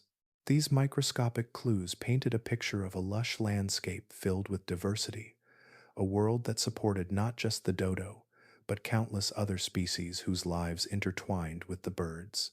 Sediment also held charcoal, small remnants of fire. Before humans arrived, fires on Mauritius came from natural sources like lightning strikes. But after settlement began, charcoal layers increased sharply. These dark streaks in the earth marked the clearing of forests, a slow unveiling of how the island's environment shifted in response to human activity. Through these layers, the land itself told the story of change and collapse. As these scientific tools revealed more about the dodo's past, a new tension emerged. People felt drawn not just to the science, but to the story of the bird itself. Some wondered whether the dodo could ever return. Advances in genetic technology sparked discussions about de-extinction, the idea of bringing lost species back through genetic engineering. The thought was both hopeful and haunting, a blend of scientific possibility and human longing. Yet the science made one thing clear: a bird is not simply a collection of genes. It is shaped by an environment, by interactions with plants and animals, by climate and landscape and time. The Mauritius that molded the dodo no longer exists. The forests have changed. The soil has shifted. The web of life that once supported the bird has been altered in ways that cannot be undone. Scientific resurrection is an effort to restore a creature's body. Human nostalgia is the desire to restore its world. The two do not always meet. The bones that spoke back taught us about the past with a clarity the living bird could not. They showed us what the dodo ate, how it moved, and how the island breathed around it. They revealed patterns of climate and change, life and loss. They offered truth, patient and quiet. But they also reminded us that the world the dodo once knew was more than bones and feathers. It was a living tapestry that stretched far beyond the reach of science, one that can be studied but never fully recreated. In their stillness, the bones of the dodo speak not of what might return, but of what once was and what it still has to teach. As the 19th century unfolded and science grew more confident in naming the dodo as a creature lost forever, something unexpected began to happen. The bird, which had once walked quietly through the forests of Mauritius, stepped into a different kind of landscape. It entered the human imagination. It moved through the halls of museums, across the pages of books, and into conversations about nature and loss. It became something more than an extinct species. It became a symbol, gentle in shape yet heavy in meaning. Victorian society, a world overflowing with curiosity and industry, found itself drawn to the story of the dodo in ways that earlier generations had not. The Victorians lived in a time when steam engines crossed long distances, when factories transformed cities, and when naturalists traveled across the world cataloging plants and animals with a new kind of urgency. Knowledge expanded quickly, but so did the awareness that human progress could alter the environment in five lasting ways. When the bones of the dodo surfaced from the marshes of Mauritius and made their way to museums, they stirred a quiet recognition. Visitors gazed at the assembled skeletons with fascination, but also with something softer and more reflective. Here was a creature that had lived within human history, a creature that had been described in journals and sketched in early illustrations, yet it no longer existed in the world outside the museum walls. Its absence felt recent, almost personal. It reminded people that nature was not an endless well. It could break. Victorian thinkers, artists, and storytellers began to treat the dodo as a kind of warning. It was no longer just a strange bird from a distant island. It was a mirror held up to humanity's growing power. And so, the dodo became one of the first symbols of regret. This transformation reached deeper into culture through literature, most memorably in a small book that seemed whimsical on the surface but carried layers of meaning beneath its playful words. In the year 1865, Lewis Carroll published Alice's Adventures in Wonderland.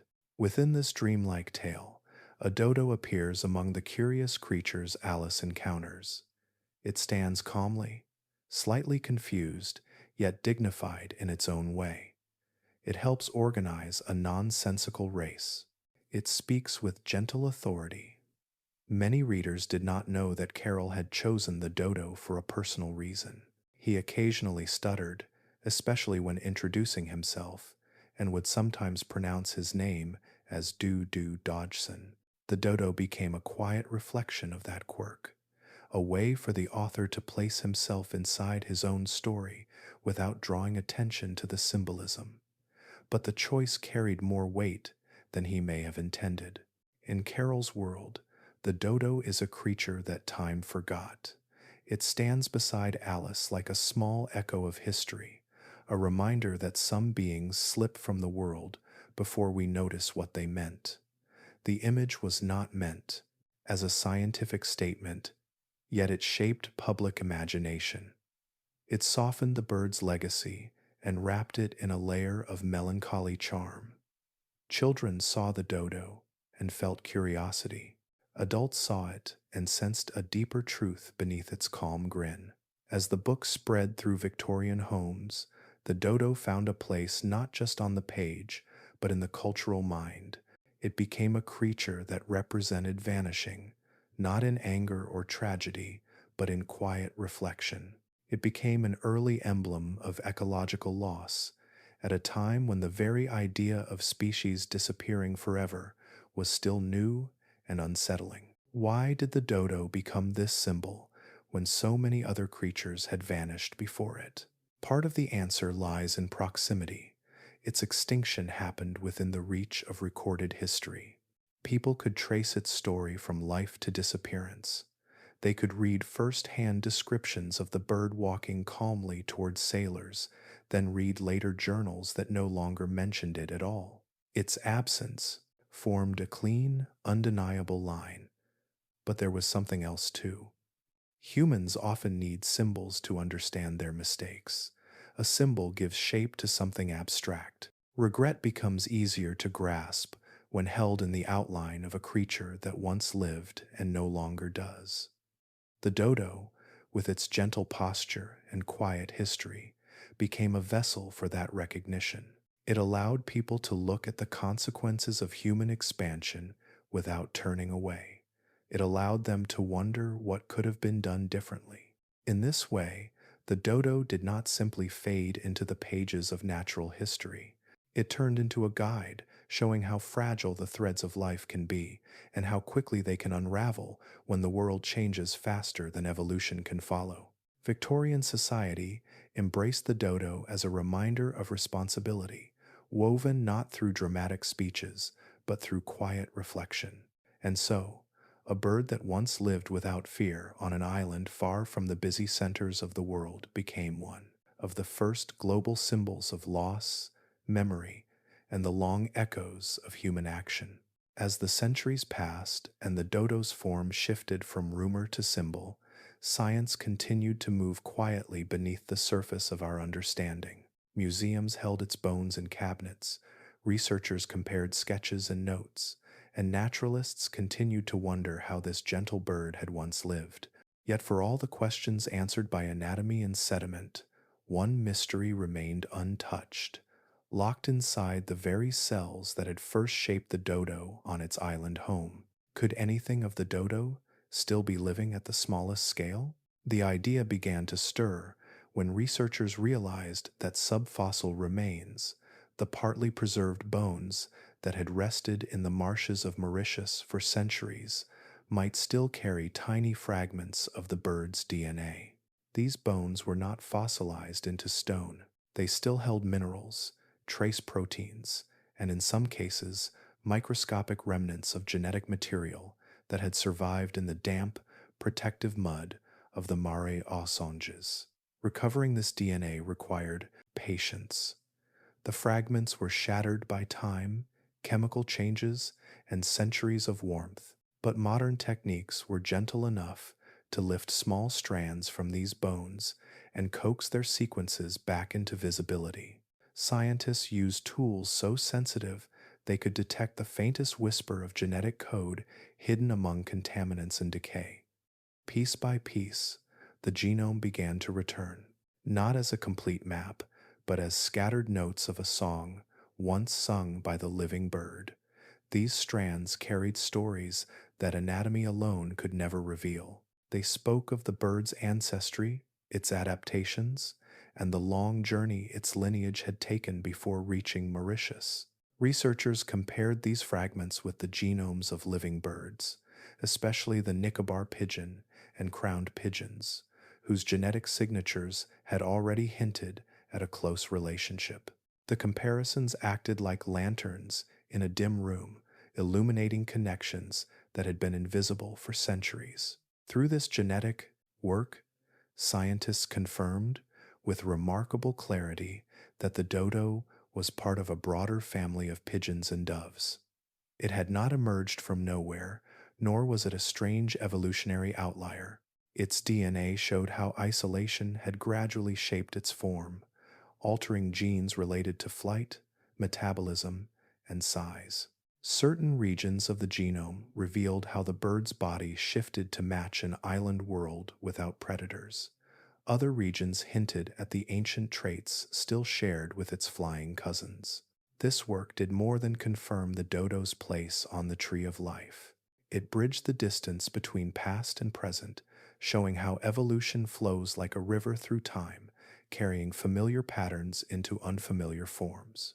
As the genome grew more complete, another idea began to rise gently into scientific discussion. It was a thought that lingered at the edges of ethics, curiosity, and hope.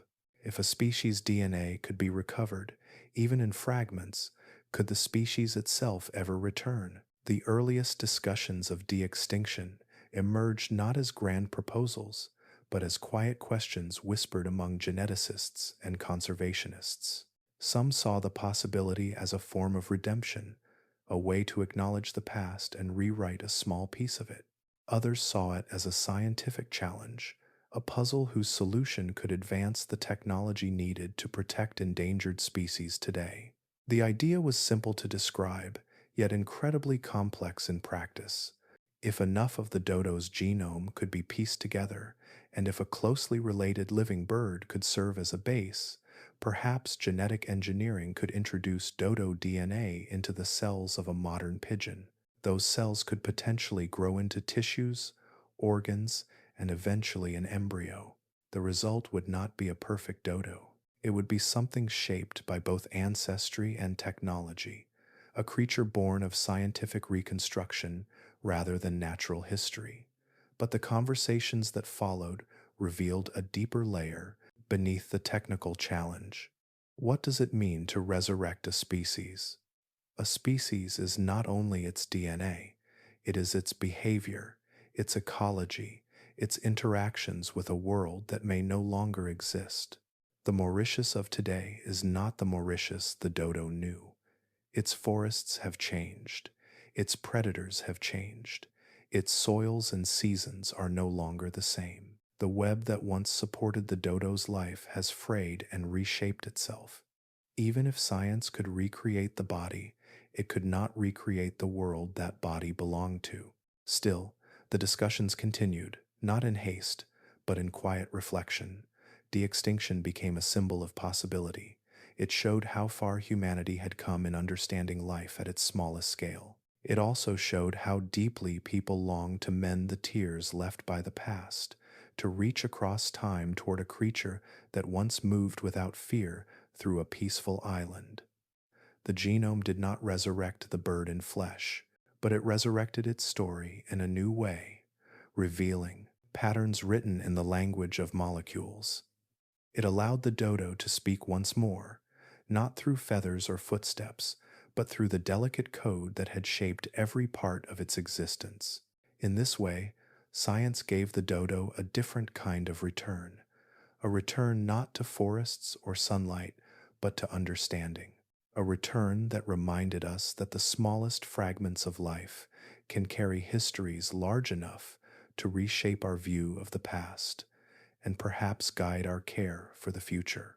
As the sequencing of the dodo's genome grew more complete and the faint voice of the bird emerged again through strands of ancient code, a new chapter in its story began to take shape. This time, it was not about bones or memories, nor about explorers or vanished forests.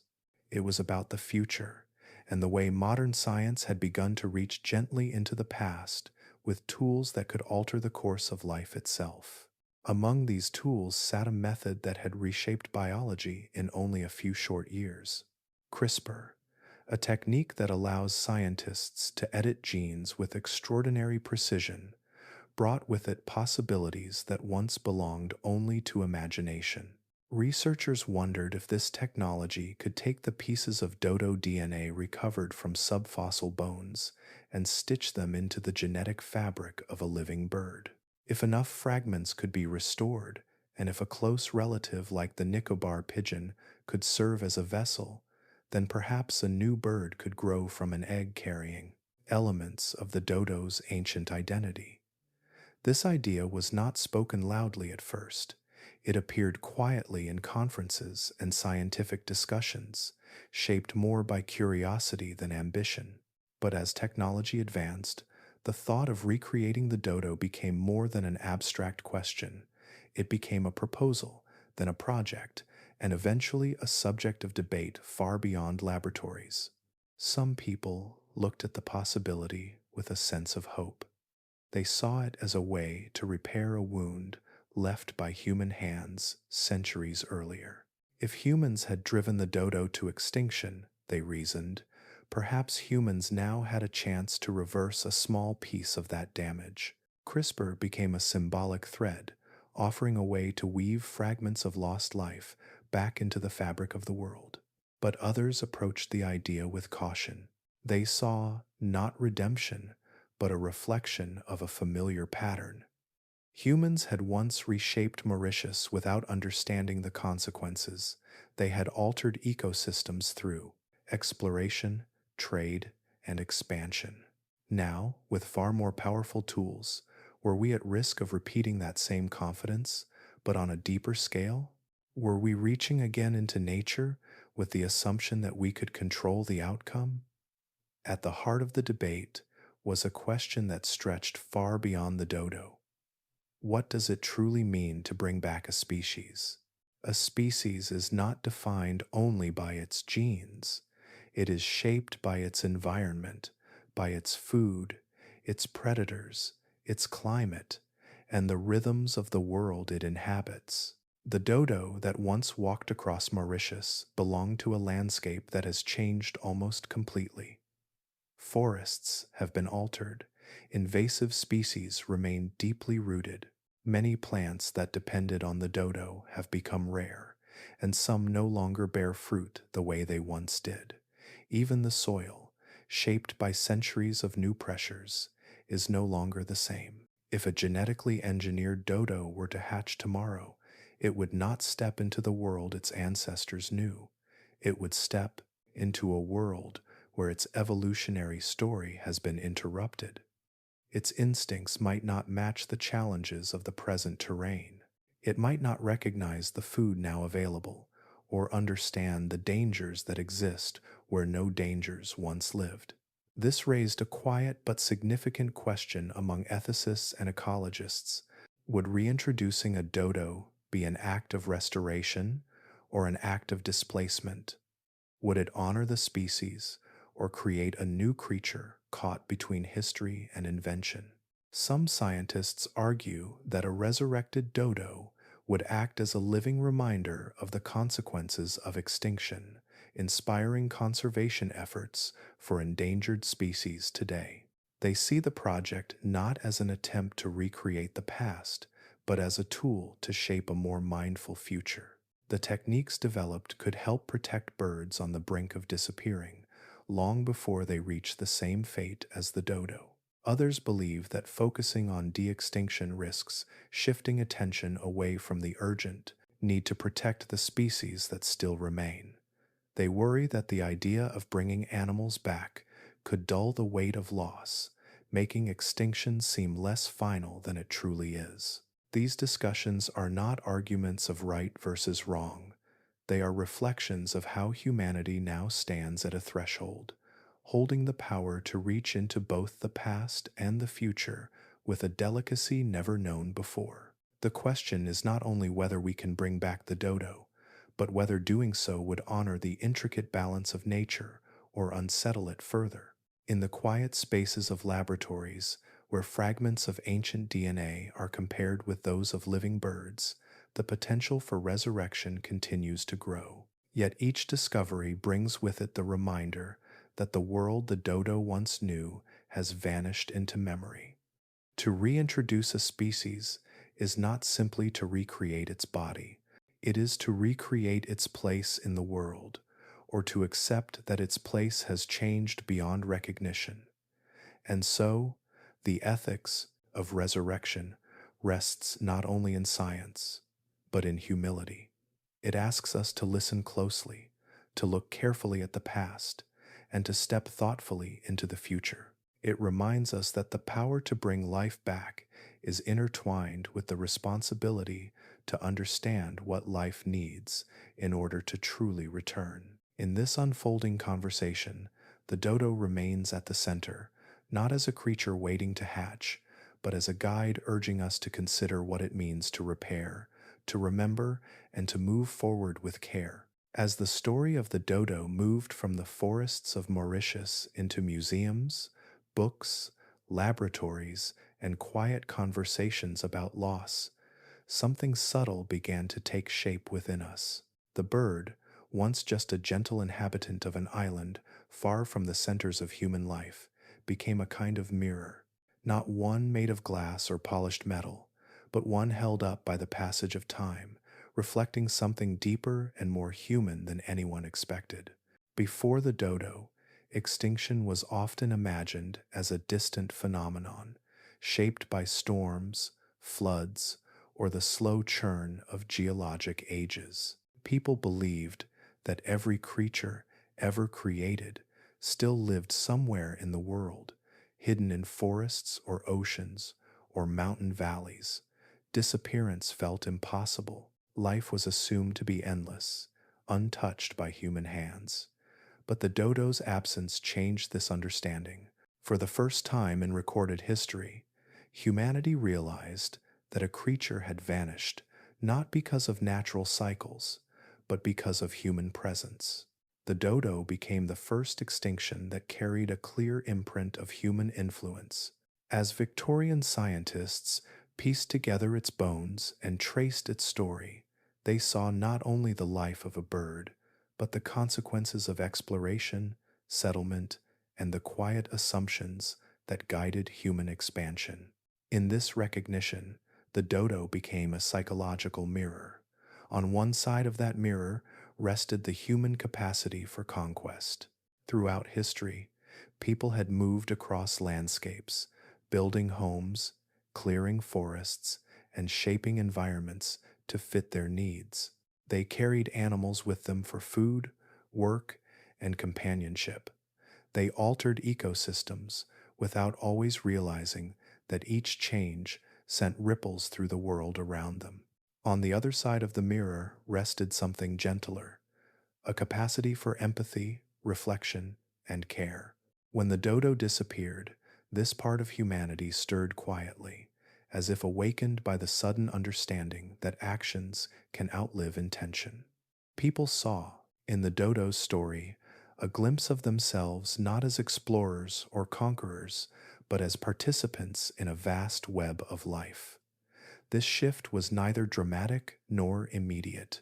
It unfolded slowly, like dawn spreading across a dim horizon. To see oneself clearly is one of the rarest experiences in nature. Yet the dodo's disappearance invited exactly that. It allowed people to look at the world and ask, perhaps for the first time, what it means to share the earth with other beings whose lives are shaped by our choices. As this reflection deepened, the dodo's story began to transform. It was no longer only about a bird that trusted too easily or evolved in the safety of an isolated island. It became a story about the balance between two parts of the human spirit. One part desires to reach, build, expand, and claim. The other part wishes to understand, protect, and restore. These two impulses have always existed together. They coexist the way sunlight and shadow share the same landscape. The dodo's extinction revealed how closely they intertwine. It showed that curiosity, when paired with inattention, can become harm. It showed that progress, when not tempered by awareness, can unravel the threads of an ecosystem woven over millions of years. But it also showed something hopeful. The very fact that people mourned the dodo, studied its bones, searched for its history, and debated its meaning is itself a reflection of empathy. The desire to understand what happened is an acknowledgement that the loss mattered. In this way, the extinction of the dodo became both a scientific and a spiritual lesson. The scientific lesson lay in the understanding that species do not last forever unless they are supported by the environments that shape them. It lay in the realization that human activity can alter those environments faster than life can adapt. It lay in the study of ecology, population dynamics, and the fragility of isolated systems. These ideas became foundations for conservation biology, guiding efforts to protect species that stand where the dodo once stood. The spiritual lesson was quieter. It emerged in the spaces between facts, in the emotions stirred by a skeleton displayed in a museum, or a painting of a lost bird, or the gentle curve of a feather that once rustled in the forest air. It reminded people that the earth is not simply a resource to be used, but a home shared with countless forms of life, each shaped by time and chance. This lesson does not ask for guilt, it asks for awareness. It invites humanity to see its influence with honest eyes, and to recognize that power carries responsibility. It hints that empathy is not a weakness, but a kind of wisdom shaped by reflection. And so, the dodo continues to stand as a mirror, not to show blame, but to show truth, not to freeze us in sorrow, but to guide us into a future where each choice is made with a deeper understanding of how life holds itself together. The bird that once walked, unafraid through the forests of Mauritius, now walks through our memory, reminding us that to look at extinction is also to look at ourselves. As the story of the dodo stretches into the later chapters of our journey, another story begins to rise beside it. This one is larger, broader, and still unfolding. It does not belong to a single island or a single creature. It belongs to the entire planet and to the way one species, our own, has become powerful enough to reshape the Earth itself. Scientists often speak of a concept called the Anthropocene. The word describes a geological epoch defined not by volcanic activity or drifting continents, but by human influence. For most of Earth's history, changes in the atmosphere, the oceans, and the living world were driven by forces beyond any creature's control. Ice ages advanced and retreated, mountains rose slowly, seas filled and emptied, species appeared and vanished in rhythms older than memory. But in recent centuries, these rhythms shifted. Humanity, through a mix of discovery, expansion, and innovation, began to alter the planet's systems faster than natural processes could keep pace. This change did not happen all at once. It began with small steps: a forest cleared here, a river diverted there, a new crop planted far from its original home. Yet these steps accumulated, one after another, until they formed a pattern visible across every continent and every ocean. Atmospheric chemistry, once shaped mostly by volcanic eruptions and the slow breath of forests, began to reflect the rise of industry. The burning of coal, oil, and gas released carbon dioxide at rates far beyond what the planet's natural cycles could absorb. The air warmed, gently at first, then more noticeably as the years continued. Ocean temperatures rose as well, absorbing much of the excess heat. Coral reefs bleached. Polar ice softened. Storms gathered new strength. Biodiversity followed its own path through these changes. As humans traveled across oceans and built settlements in new regions, they carried species with them, sometimes knowingly, sometimes by accident. These newcomers entered ecosystems unprepared for their presence, creating imbalances that rippled outward. Some native species dwindled, others vanished entirely. Landscapes that had been shaped over millennia began to bend under the weight of these new pressures. In this vast unfolding story, the dodo appears as a quiet but important milestone. Its extinction was not the first in Earth's history, but it was one of the first that people could clearly connect to their own actions. In a way, the dodo was an early whisper of the global pattern that would later define the Anthropocene. Its disappearance revealed how even small human changes could reshape an entire ecosystem. It showed that species do not vanish only through natural disasters or geological shifts. They can vanish through simple, everyday choices made without awareness of their consequences. The forests of Mauritius once held a stable rhythm of life, and the dodo was part of that rhythm. When humans entered the island's landscape, they carried with them a set of pressures that the ecosystem had never known. Ships brought animals that spread quickly. Trees were cut for settlement. The island's balance tilted, and in that tilt the dodo's fate was sealed. The same pattern, on a far larger scale, now unfolds across the world. Habitats shrink, species lose the spaces they once depended on. Oceans warm, weather changes, the threads of life stretch thinner. None of this is told to cast blame. It is told to understand. Just as the dodo's extinction became a mirror for Victorian society, the changes defining the Anthropocene invite us to look closely at the relationship between humanity and the rest of nature. Human beings are not separate from the earth. We breathe the air that forests shape. We drink the water that flows through mountains and soil. We eat the plants and animals that share this world with us. Every part of the planet's biology influences us, and every part is influenced by us in return. What makes this epoch unique is not only the scale of human impact, but the awareness of it. We can observe how carbon reshapes climates.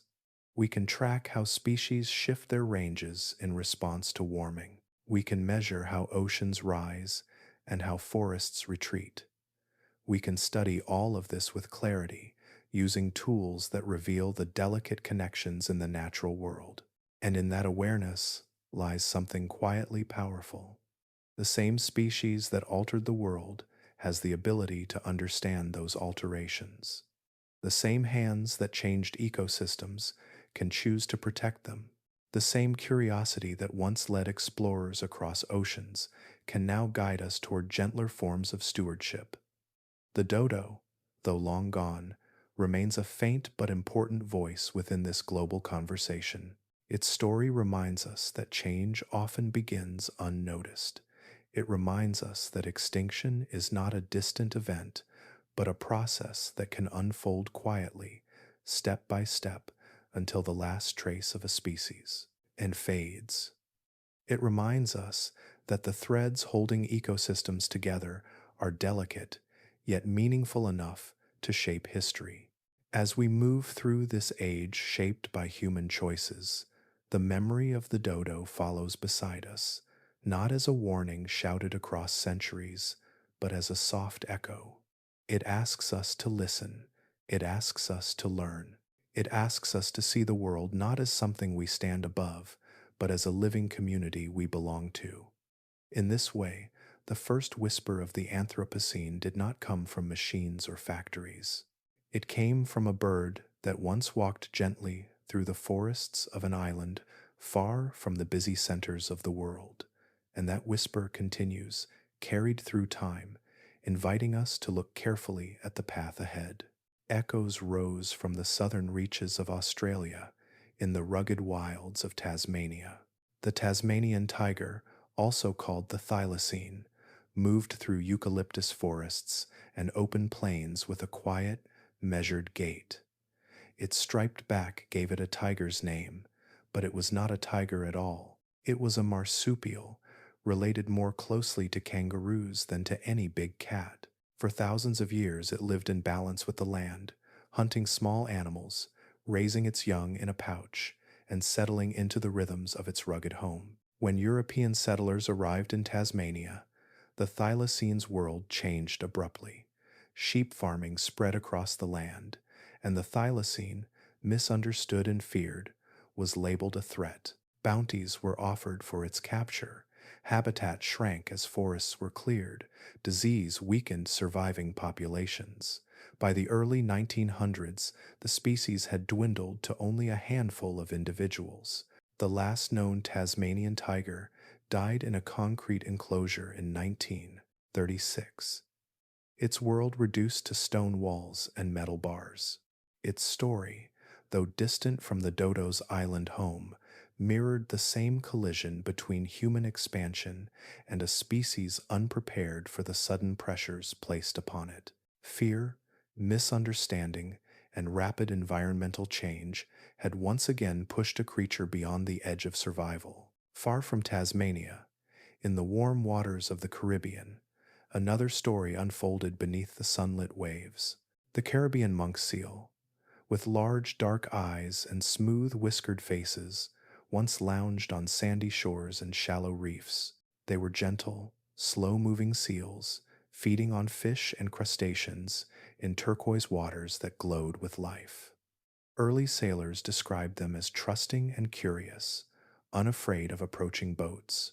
But this trust, like the dodos, carried danger. European explorers and fishermen hunted the monk seal for oil and meat. As settlements expanded across the Caribbean, coastal habitats changed. Shallow reefs declined. Beaches once used for resting and raising pups grew crowded with human activity. By the late 1900s, sightings became rare shadows in old journals and fishermen's stories. The Caribbean monk seal was declared extinct in 2008, the first marine mammal in the region to vanish entirely due to human influence. Its disappearance carried the same quiet weight as the dodos. A creature shaped by calm seas and gentle shores had been unable to survive the speed of change brought by industry and expansion. Across the world, another echo rose from a river so vast it has shaped civilizations for thousands of years, the Yangtze. In its deep swirling waters lived the Chinese paddlefish, one of the largest freshwater fish on Earth. Stretching longer than a grown human, it glided through the murky river with a long, paddle-shaped snout and a body built for movement across great distances. For millions of years, it migrated through the Yangtze, feeding on fish and drifting plankton. But in the modern era, the Yangtze River transformed rapidly. Dams altered its currents, fishing expanded along its banks, pollution thickened its waters. The paddlefish, once plentiful, found its migration routes blocked, its habitats fragmented, and its numbers dwindling. In 2010, after years without confirmed sightings, scientists declared the Chinese paddlefish extinct. This extinction carried its own kind of sorrow, not born from trust or tameness, but from the quiet disappearance of a giant that had once moved through one of the world's great rivers. Its story reflected a struggle not against invasive species or predators, but against the accumulated weight of dams, pollution, industrial fishing, and the relentless reshaping of freshwater ecosystems. Although these three species lived in places far from one another, their stories share a common thread. Each encountered pressures that evolved too quickly for their biology to match. Each suffered from landscapes reshaped by human needs. Each disappeared within a time span far too short for recovery. The speed of loss has accelerated in the modern era. Where extinctions once unfolded over geological ages, they now unfold within generations. Creatures that survived ice ages and ancient climatic shifts now falter under the rapid changes brought by a single species. Yet woven through these stories is not only loss, but awareness. With each extinction, humanity learns a little more about the fragile connections that bind life to place. Each vanished species becomes a reminder not only of what has been lost, but of what can still be protected. In the quiet presence of these echoes, the dodo's story continues to resonate. Its extinction was the first whisper of a pattern that would grow louder across continents and centuries. And in listening to these echoes, we begin to understand the shape of our world and the choices that will guide the chapters still to come. As we move softly through the dodo's long shadow, we step into a chapter that stretches far beyond a single island or a single moment in time. It is a chapter that belongs to our present world, unfolding quietly across forests, plains, rivers, and oceans. Scientists call this moment the sixth extinction, a period in which species are disappearing not at the gentle pace of natural cycles, but at a rate so swift it feels like the planet is exhaling in short, uneven breaths. In the past, mass extinctions were shaped by forces beyond any creature's control. Asteroids, volcanic eruptions, dramatic climate shifts. These events opened and closed eras, altering the course of life with immense power. But the sixth extinction is different. Its cause is not found in ancient lava or cosmic debris. Its cause is found in the behaviors, needs, and movements of a single species that has spread across the earth. Today, extinction is occurring at nearly 1,000 times the natural background rate. Numbers like this can feel abstract, like distant statistics drifting through scientific papers. But behind each number is a fate intertwined with habitat, climate, and the subtle relationships that connect one creature to another. Habitats disappear as forests are cleared, rivers are dammed, and coastlines are reshaped for agriculture, cities, and industry. Species that once roamed freely across open land now find their worlds shrinking into narrow patches of earth. Islands of habitat, cut off from one another, can no longer support the genetic diversity needed for long-term survival. Creatures that once migrated across entire continents find their paths blocked by roads, fences, and buildings. Life becomes fragmented, and in that fragmentation, vulnerability grows. Climate adds another layer of pressure. As the atmosphere warms, seasons shift. Weather becomes unpredictable. Rainfall patterns change. Some species move uphill or poleward in search of cooler temperatures, driven from the environments they were born into.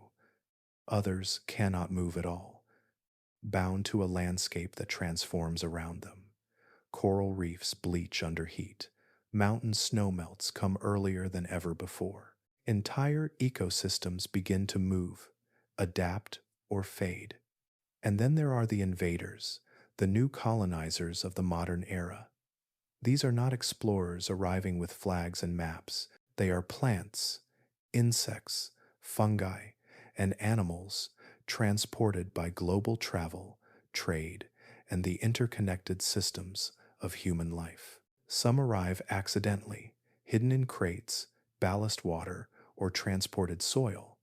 Others are introduced intentionally, only to spread beyond control. When these newcomers enter ecosystems unprepared for their presence, they disrupt delicate balances that took thousands of years to form. This trio of pressures, habitat loss, climate change, and invasive species, forms the backbone of the sixth extinction.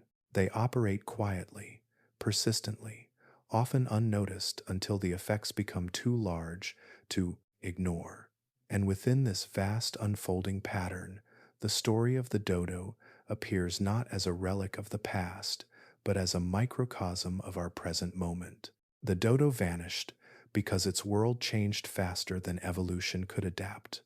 Forests were cleared, new animals arrived, the climate of the island shifted in subtle ways under human influence.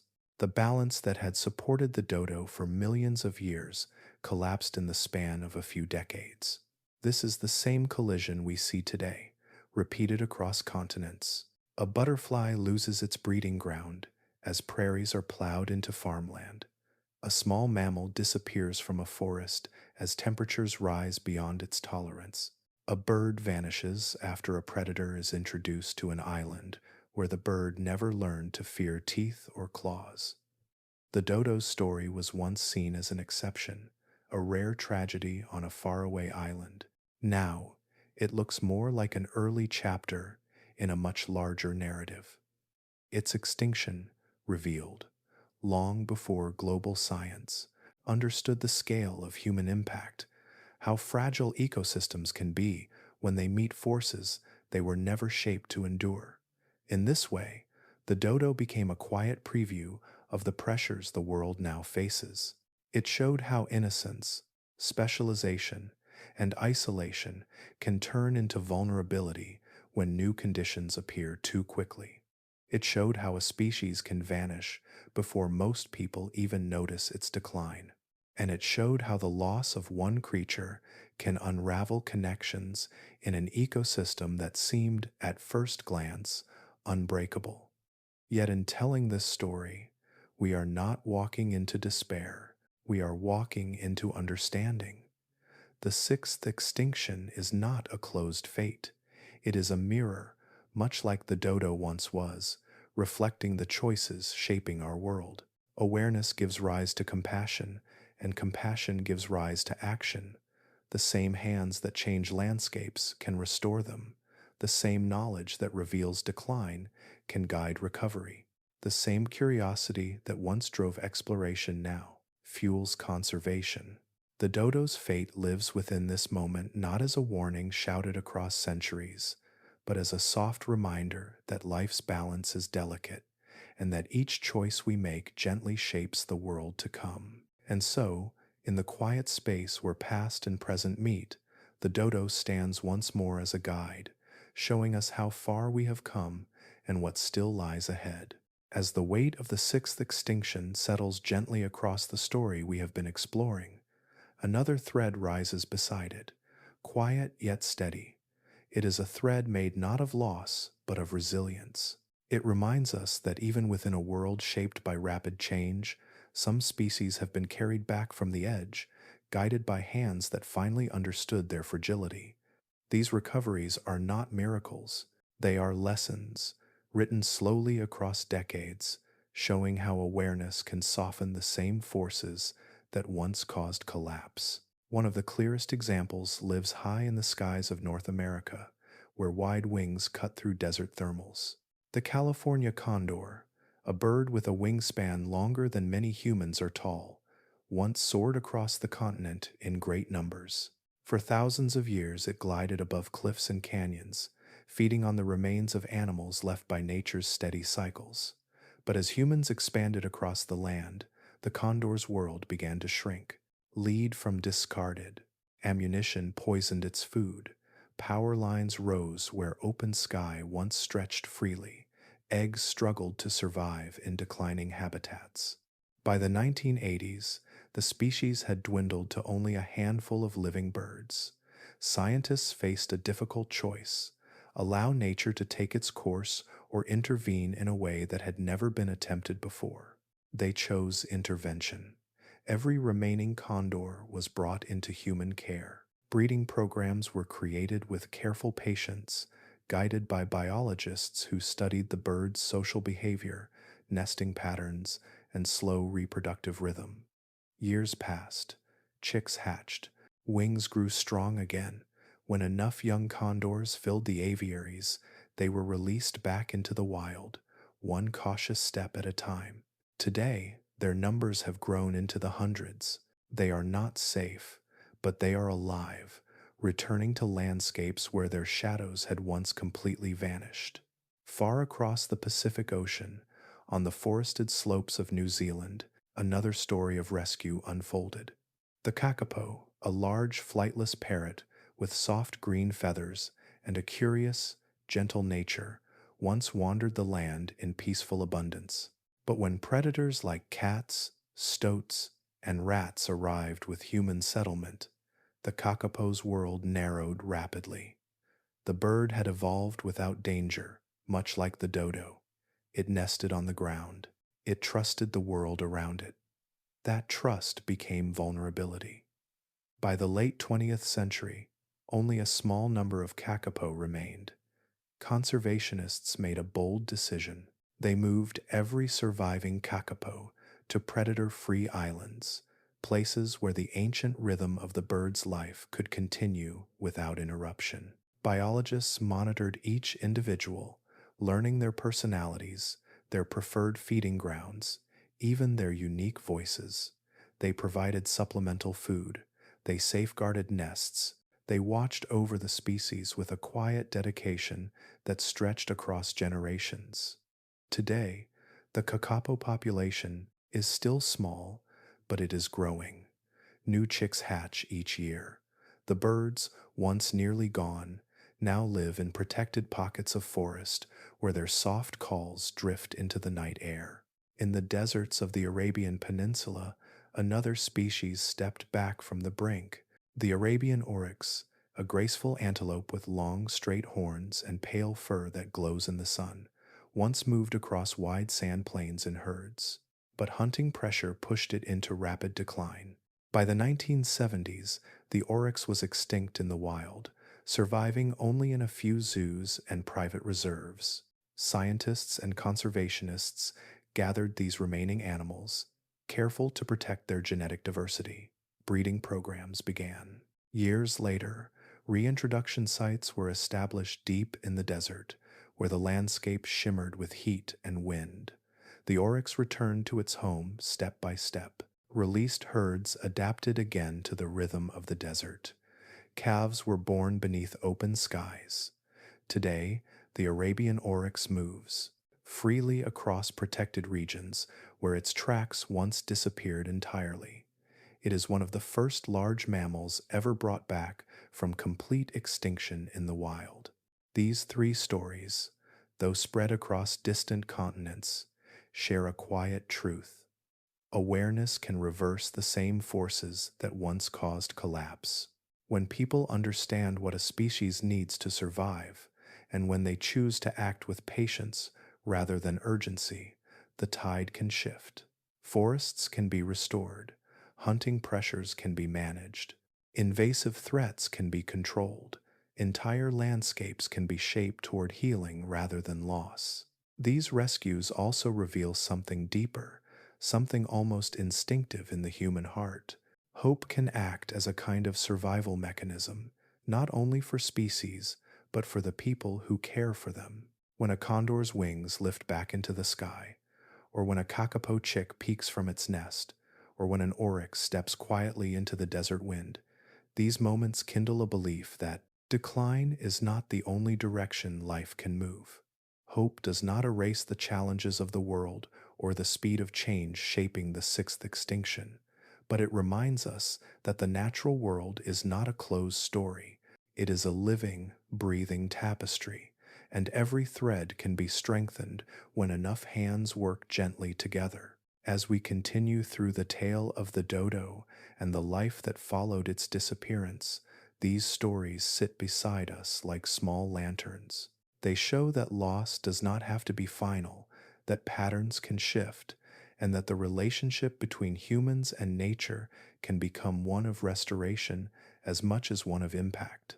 In this soft light, the world feels vast again, filled with possibilities that rise quietly even in the face of uncertainty. Life has always moved at a patient rhythm. Evolution works in quiet increments, shaping wings, fur, feathers, and instincts through slow exchanges between creatures and the worlds they inhabit. Over thousands of generations, species learn the language of their surroundings. They adapt to the warmth or the cold, to the presence of predators, to the absence of rain, to the slow turning of the seasons. This gentle pace carried life forward for millions of years, guiding it through ice ages and warm periods, through shifting continents and rising mountains. But the world that evolution prepared for no longer exists. In its place stands a world moving at the speed of human activity, a pace far quicker than any natural cycle. Forests disappear within years, oceans warm within decades. Species are transported across the globe in the span of a day. Climate patterns that once took centuries to shift now change within a single lifetime. And in this sudden acceleration, many species find themselves caught between the instincts they inherited and the demands of a rapidly changing environment. This mismatch is one of the quiet forces behind modern extinction. It is not always the dramatic moments, not always storms or disasters that push species toward decline. Often, it is the simple fact that adaptation, the slow engine of survival, cannot turn fast enough to keep up. Imagine a small bird whose life has always followed the same seasonal rhythm. For countless generations, it migrated north when flowers bloomed and insects filled the air. But as temperatures rise earlier each year, the insects hatch before the birds arrive. The food that guided their migration no longer aligns with their ancient schedule. The birds continue to fly the same routes at the same times because their instincts were shaped by a world that is slipping out of reach. Or picture a tree that sprouted on a mountainside where cool temperatures once defined its growing season. As the air warms steadily, the tree's seedlings struggle. The mountain can no longer offer the climate they were designed to survive in, yet trees cannot uproot themselves. Their adaptation is bound to time frames far longer than the speed of the warming climate. These small mismatches, repeated across ecosystems, create a subtle but powerful imbalance. Species try to respond. Some shift their ranges, some alter their breeding times, some change their diets, but many simply cannot adjust fast enough. Their biology is rooted in eras when change was slow, and now the pace has slipped beyond their reach. Scientists describe this lag between environmental transformation and biological response as part of the mathematics of survival. It is here that a quiet and haunting idea emerges, something called extinction debt. This term does not refer to species that have already vanished. It describes species that are still alive in the present moment, yet already set on a path that leads eventually to loss. Their habitats are fragmented. Their populations are too small. Their breeding cycles no longer align with food or climate. They continue to exist for now, sometimes for decades, but not with the capacity to survive long term. It is a debt that nature carries silently, a promise of future loss written into the conditions of the present. An island bird might still sing in a shrinking patch of forest, unaware that the pollen it depends on comes from trees that are no longer reproducing. A freshwater fish might still drift through a river, though the dams upstream have cut off the migration routes it needs for spawning. A plant may still bloom in thin soil that once held rich nutrients, unaware that no pollinators remain to carry its seeds into the next season. These species are not gone. They are simply living in a window between stability and disappearance, held in that fragile space by the remnants of what their world once provided. The dodo itself passed through such a window. For a short time after the arrival of humans and new animals, it continued its gentle habits, unaware that the balance of the island had already tipped beyond recovery. It walked through forests that still looked familiar, even as the structures supporting its survival had already begun to collapse. This lag, this delay between cause and consequence, makes the sixth extinction especially quiet. Species can appear healthy for years, while the threads holding their future together slowly unwind. When the final moment arrives, it can seem sudden, but beneath that moment lies a long history of changes occurring faster than evolution can answer. Yet even in this delicate space, understanding brings a kind of clarity. When scientists identify species living under extinction debt, conservation can focus on rebuilding the conditions needed for recovery. Habitats can be reconnected, pollinators can be protected, migration routes can be restored, climate impacts can be softened by preserving forests, wetlands, and coastlines. The lag becomes an opportunity, a chance to act before the quiet window closes. And so, in this chapter of Earth's story, where evolution struggles to match the speed of change, the task becomes one of time, not to speed up the natural rhythms of adaptation, but to slow the forces that disrupt them, to give life the space it needs to breathe, to adjust, to continue the ancient conversation between species and landscape. In this slow, gentle approach, we honor the memory of the dodo, not by dwelling on its disappearance, but by understanding the patterns it revealed, and by giving other species the moments they need to survive in a world that has grown hurried around them. Long after the forests of Mauritius fell quiet, the dodo found a second life in places far from the island where it once walked. Its feathers and bones may be gone, yet the shape of the bird lingers gently in museums, in stories, and in the quiet corners of the public imagination. It stands as a creature held both in science and in memory, not through living wings or footsteps, but through the meanings people have given it across the centuries. When visitors enter natural history museums, they often stop before the dodo without knowing why. Sometimes it is only a skeleton, arranged carefully in a glass case. Other times it is a reconstruction, feathers shaped by artists who studied its closest living relatives. The bird stands with a rounded body and a curved beak, balanced on sturdy legs. Some visitors smile, expecting something silly or awkward. Others pause, sensing something gentler behind the famous reputation that once labeled the dodo foolish or slow. What they see is not simply a lost bird. It is a reminder of a moment when the world changed in ways that people only later learned to understand. The dodo space in museums is rarely the largest or the brightest.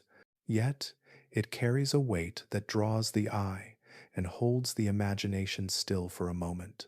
It invites a quiet kind of reflection, the sort that comes when looking at a creature that was erased before humanity even realized what extinction meant. Outside of museums, the dodo has taken root in stories and images that drift through books, films, children's tales, and illustrations. It appears in gentle sketches, in whimsical characters, in logos for conservation groups, in quiet corners of literature where it is mentioned not as a joke, but as a symbol of fragility. Even people who know little about its history feel something familiar when they see its rounded form.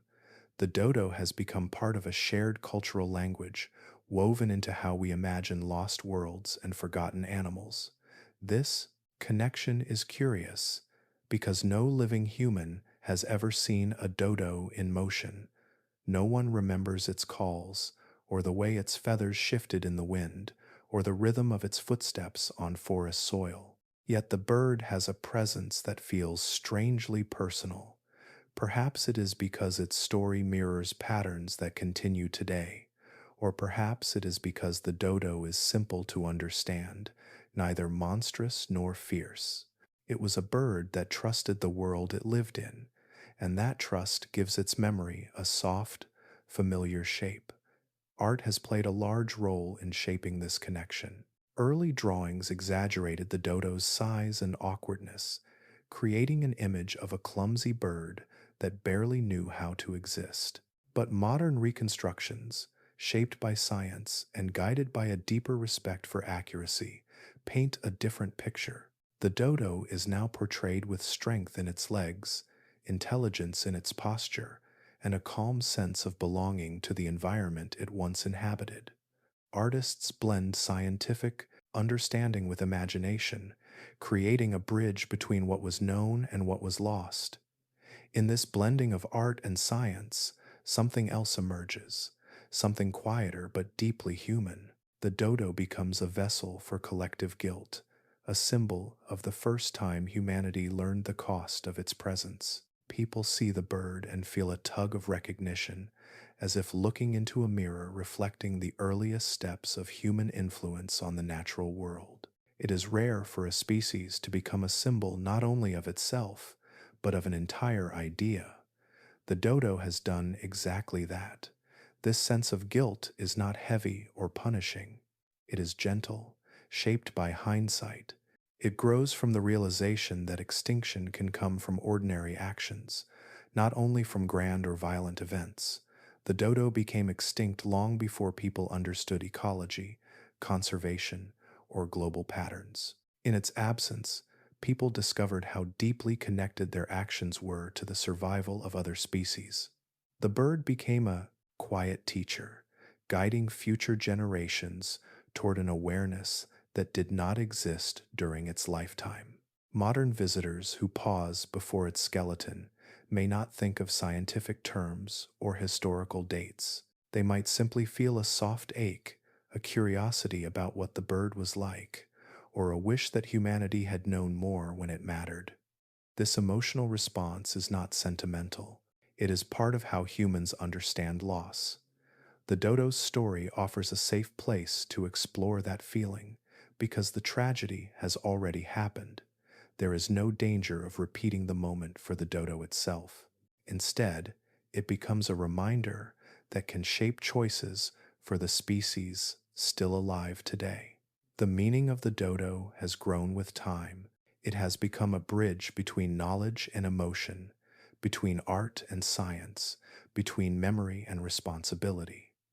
It is not only a relic of an island once filled with palm forests and quiet lagoons.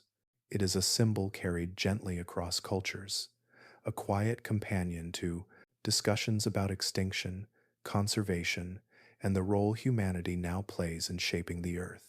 In this new meaning, the dodo continues to live, not in feathers or footprints, but in the ways people remember, learn, and imagine what it means to protect the life that remains. Long after the last living dodo faded from the forests of Mauritius, the island held on to its memory in quiet places where sunlight seldom reached. Marshes, caves, and pockets of deep earth sheltered fragments of a world that had vanished. Bones settled into dark sediment, seeds and pollen pressed into layers of soil. Traces of feathers and ancient footprints lingered in the silence beneath the trees. And though centuries passed, the island continued to preserve these remnants with a patience that only nature possesses.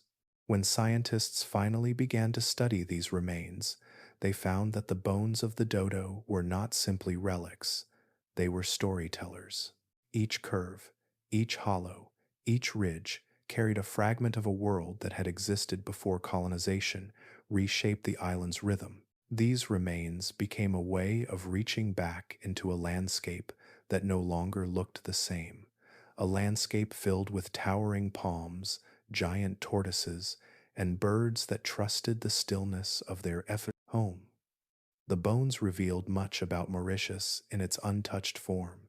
Their density hinted at a forest floor covered in thick layers of fallen leaves and fruit, a place where a flightless bird could walk with steady confidence. The shape of the leg bones showed how firmly the dodo moved through this environment, not clumsy or slow, but balanced and purposeful. The curve of the beak suggested a diet built around tough fruits and fallen seeds, plants that once thrived in shaded groves and along the edges of freshwater pools. These plants still have descendants in Mauritius today, though the forests that supported them have changed greatly over time. Sediment found near the bones also whispered of the island's past. Layers of pollen trapped in the soil described forests far richer than those that survive now, full of trees that grew in dense stands and carried fruits shaped by the needs of the island's original wildlife. Charcoal fragments, found deeper still, hinted at ancient, natural fires sparked by lightning rather than human activity. These traces help scientists reconstruct not only how the dodo lived, but how the island breathed before the arrival of ships, settlers, and introduced animals. In this work of reconstruction, forensic science played a gentle and essential role. Scientists used the shape of the dodo's skull to understand the structure of its beak, and from that, they built models of how it may have fed. The bones of its wings, though small, revealed how the feathers might have rested along the body, shaped more for balance and communication than for flight. Keratin fragments, though rare, hinted at soft, muted colors that would have blended with the island's greenery. Even the birds' songs, long lost to silence, became an object of quiet study. By examining the size and shape of the dodo's windpipe and skull cavities, scientists made careful comparisons to its closest living relatives, the Nicobar pigeon and various species of crowned pigeons. Through these comparisons, they suggested that the dodo may have produced deep, resonant calls, low sounds that echoed lightly through the forest floor, neither musical nor harsh, but steady and comforting within its environment.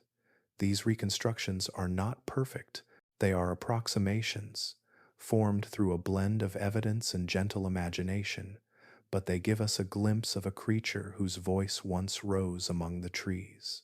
Recreating a picture of life from bone is a delicate task. It requires an understanding of what can be known through evidence and what must remain in the realm of possibility.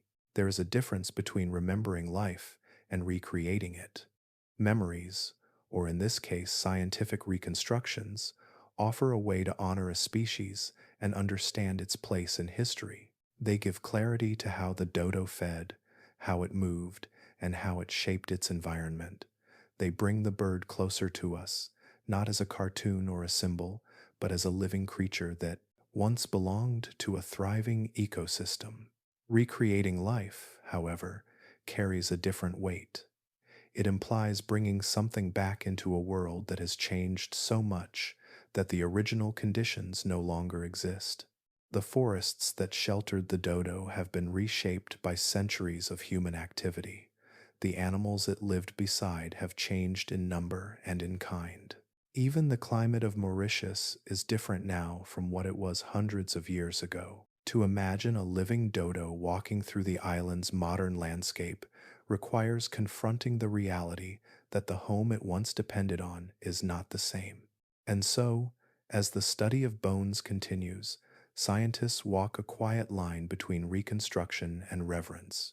They learn what the dodo's body reveals about the past, and they use that knowledge to understand how ecosystems respond to change. They reconstruct feathers, posture, coloration, and behavior not to revive a creature that has been lost, but to honor the life it once carried. In this way, the story buried in bone becomes more than a scientific effort. It becomes a bridge between eras, a way of listening to the island's memory. It reminds us that even when a species disappears, its imprint remains, resting gently in the land that shaped it. In the long arc of Earth's story, extinction has always been a natural force.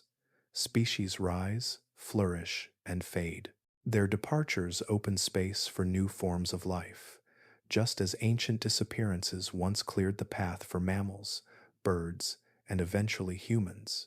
But the disappearance of the dodo carries a different tone, quieter and far more unsettling. It was not part of an ancient cycle. It was not guided by shifting continents or slow-turning climates. It was shaped by a series of choices made without understanding, choices whose consequences became clear only when there was no time left to change them.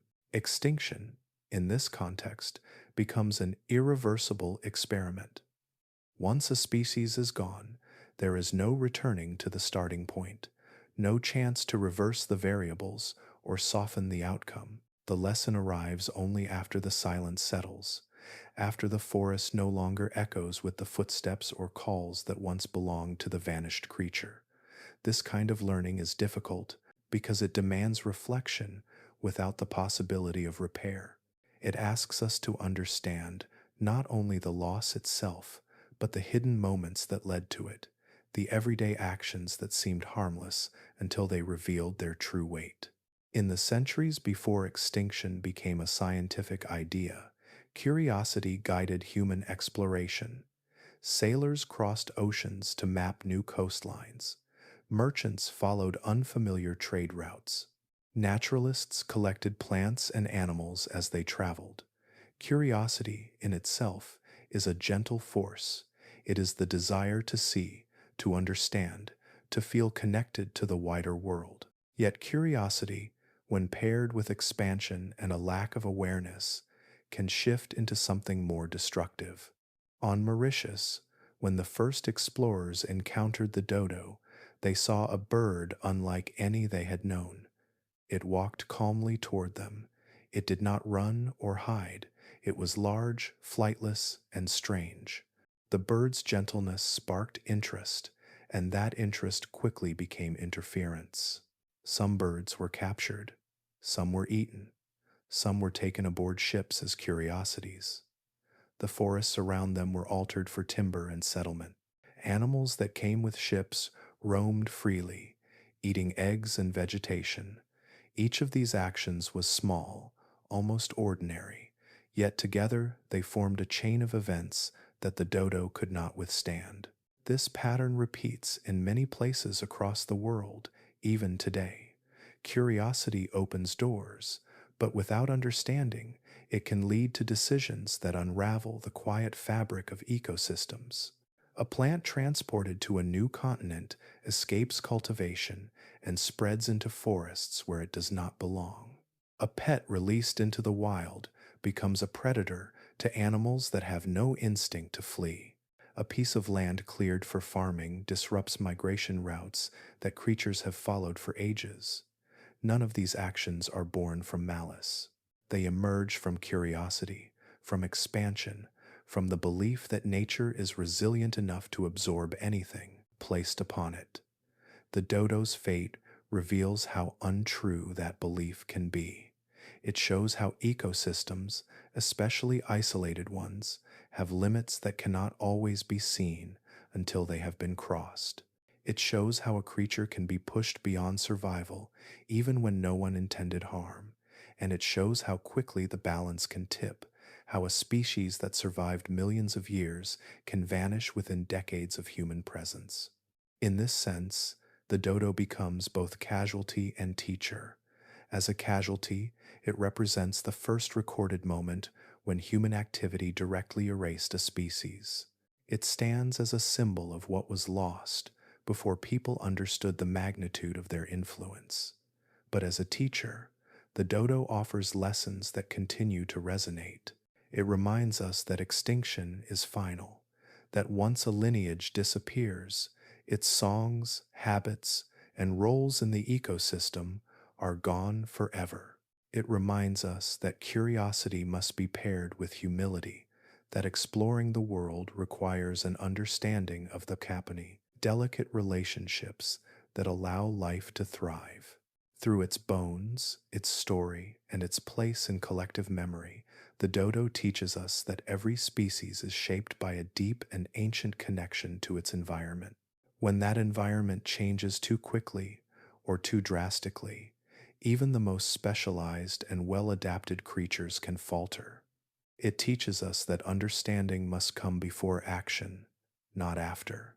And perhaps most importantly, it teaches us that the greatest mistakes in nature are often made quietly, not through dramatic events, but through steady, unnoticed steps that accumulate until the path becomes irreversible.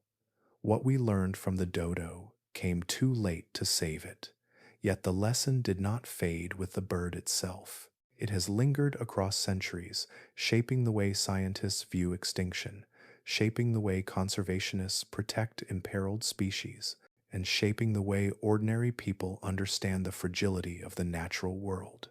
In this lingering presence, the dodo continues to guide us, not as a figure of sorrow, but as a reminder that the choices we make now echo into the future, just as the choices made long ago echoed into the forests where the dodo once walked. As we near the quiet end of the dodo's long and echoing story, our attention turns gently from the bird itself to something larger. The extinction of the dodo was not simply an event that happened on a small island in the Indian Ocean. It was a moment when humanity first saw a reflection of itself woven into the fabric of nature. For the first time, people realized that their presence could shape the fate of another species, not through myth or imagination, but through simple actions carried out without understanding. In that reflection, something unexpected appeared. Humans, who had always seen themselves as observers of the natural world, discovered that they were also participants, capable of altering the future of life in ways they had never imagined. The dodo's disappearance was not only a turning point for science, it was a turning point for the human spirit, a moment when curiosity met consequence, and the consequences could not be undone. This reflection revealed a truth that still feels relevant today. Intelligence alone does not guarantee wisdom. Humans are clever creatures. They navigate oceans, build cities, write languages, and uncover the secrets of stars and bones. Their minds are filled with invention and imagination. Yet intelligence, without understanding or humility, can move faster than wisdom can follow. On Mauritius, when early sailors first encountered the dodo, their intelligence helped them explore new lands and chart unknown seas. But this same intelligence did not guide them to protect what they found. The bird that walked calmly toward them was not seen as a creature shaped by millions of years of isolation. It was seen only through the lens of novelty or convenience, and sometimes through impatience or amusement. No one paused to consider how fragile its world was, or how deeply the island's balance depended on its gentle inhabitants.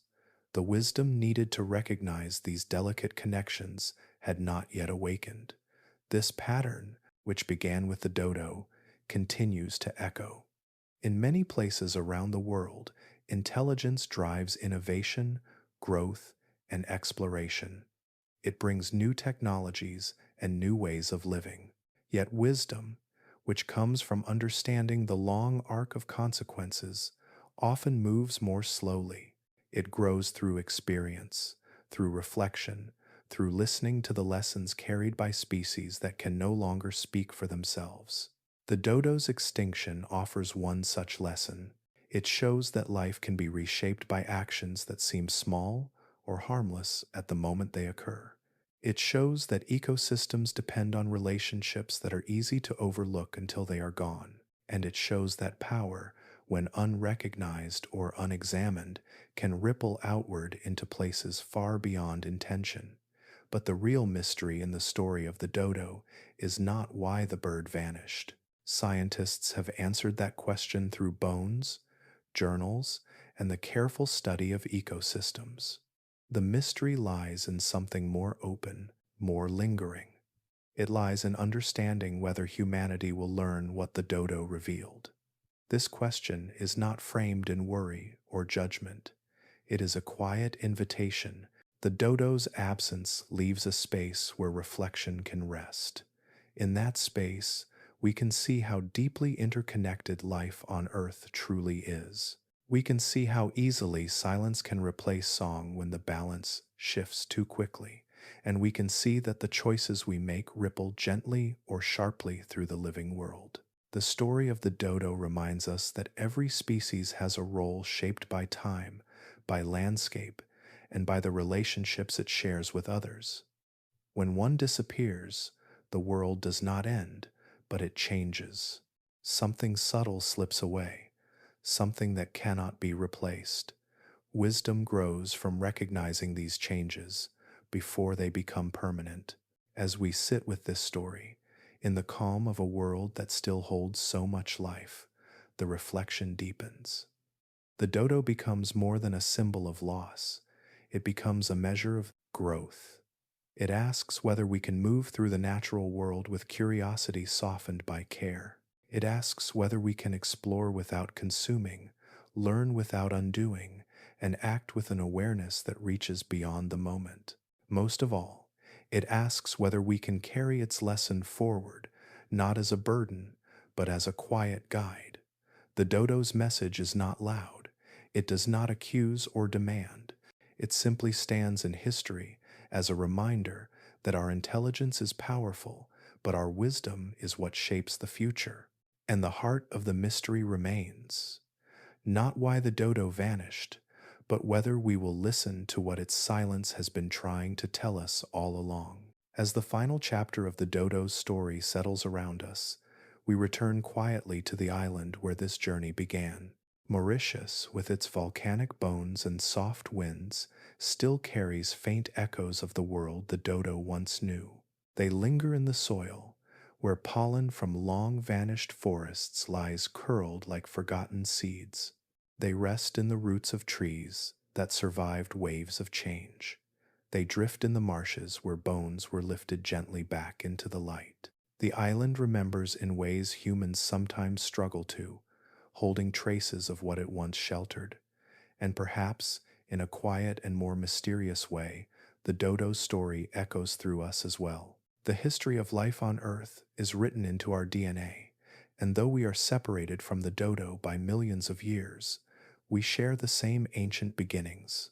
We are shaped by the same planet, the same ancient oceans, the same lineage of creatures that climbed, swam, flew, or walked through the long unfolding of time. The extinction of the dodo is not something outside of us.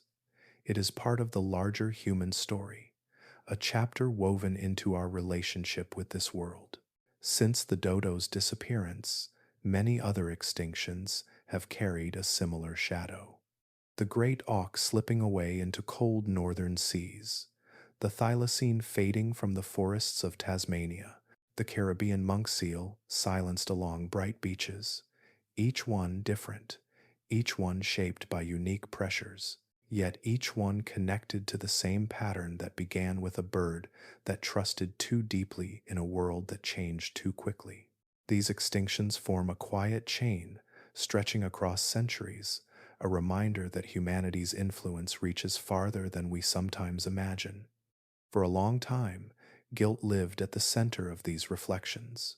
Guilt for what was lost, guilt for what could not be undone. But guilt is a weight that cannot carry a world forward. Humanity's challenge is no longer to avoid guilt, nor to drown in it. The challenge now is to earn redemption, not through grand gestures or impossible acts, but through small, steady choices that ripple outward into the landscapes and species that still share the planet with us. Redemption grows in many places. It grows when a patch of forest is protected so birds can nest without fear. It grows when a shoreline is left untouched so turtles can return each season. It grows when a child learns the name of a creature that might one day depend on their understanding. It grows when the last individuals of a species are cared for with the hope of giving them a future. It grows through patient science, gentle conservation, and the belief that life deserves space to continue its ancient story. The dodo teaches us that extinction is irreversible, yet it also teaches us that awareness can shift the future. Its absence revealed the power humans wield, and its memory shows that this power can be guided with intention rather than accident. When we protect a species today, when we restore a consistadin damaged habitat, when we choose coexistence over convenience, we shape a world different from the one that silenced the dodo. As we close this gentle journey, let us rest for a moment in the space between remembrance and possibility. The dodo does not ask for sorrow.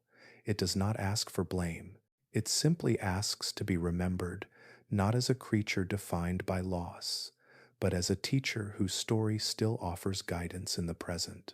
In the quiet of this moment, take a breath and imagine the forests of Mauritius long ago, the soft rustle of leaves, the distant sound of waves reaching the shore, the steady footsteps of a bird that once trusted fully in its world. Its presence may have faded, but the meaning of its life remains. And so, the invitation is simple and gentle. Remember what has passed. Protect what is here. Ask questions about the world we want to leave behind. Let curiosity guide you toward care rather than harm. Let this story linger not as an ending, but as a soft beginning to the choices that follow. The dodo's world echoes still, and we are part of the echo.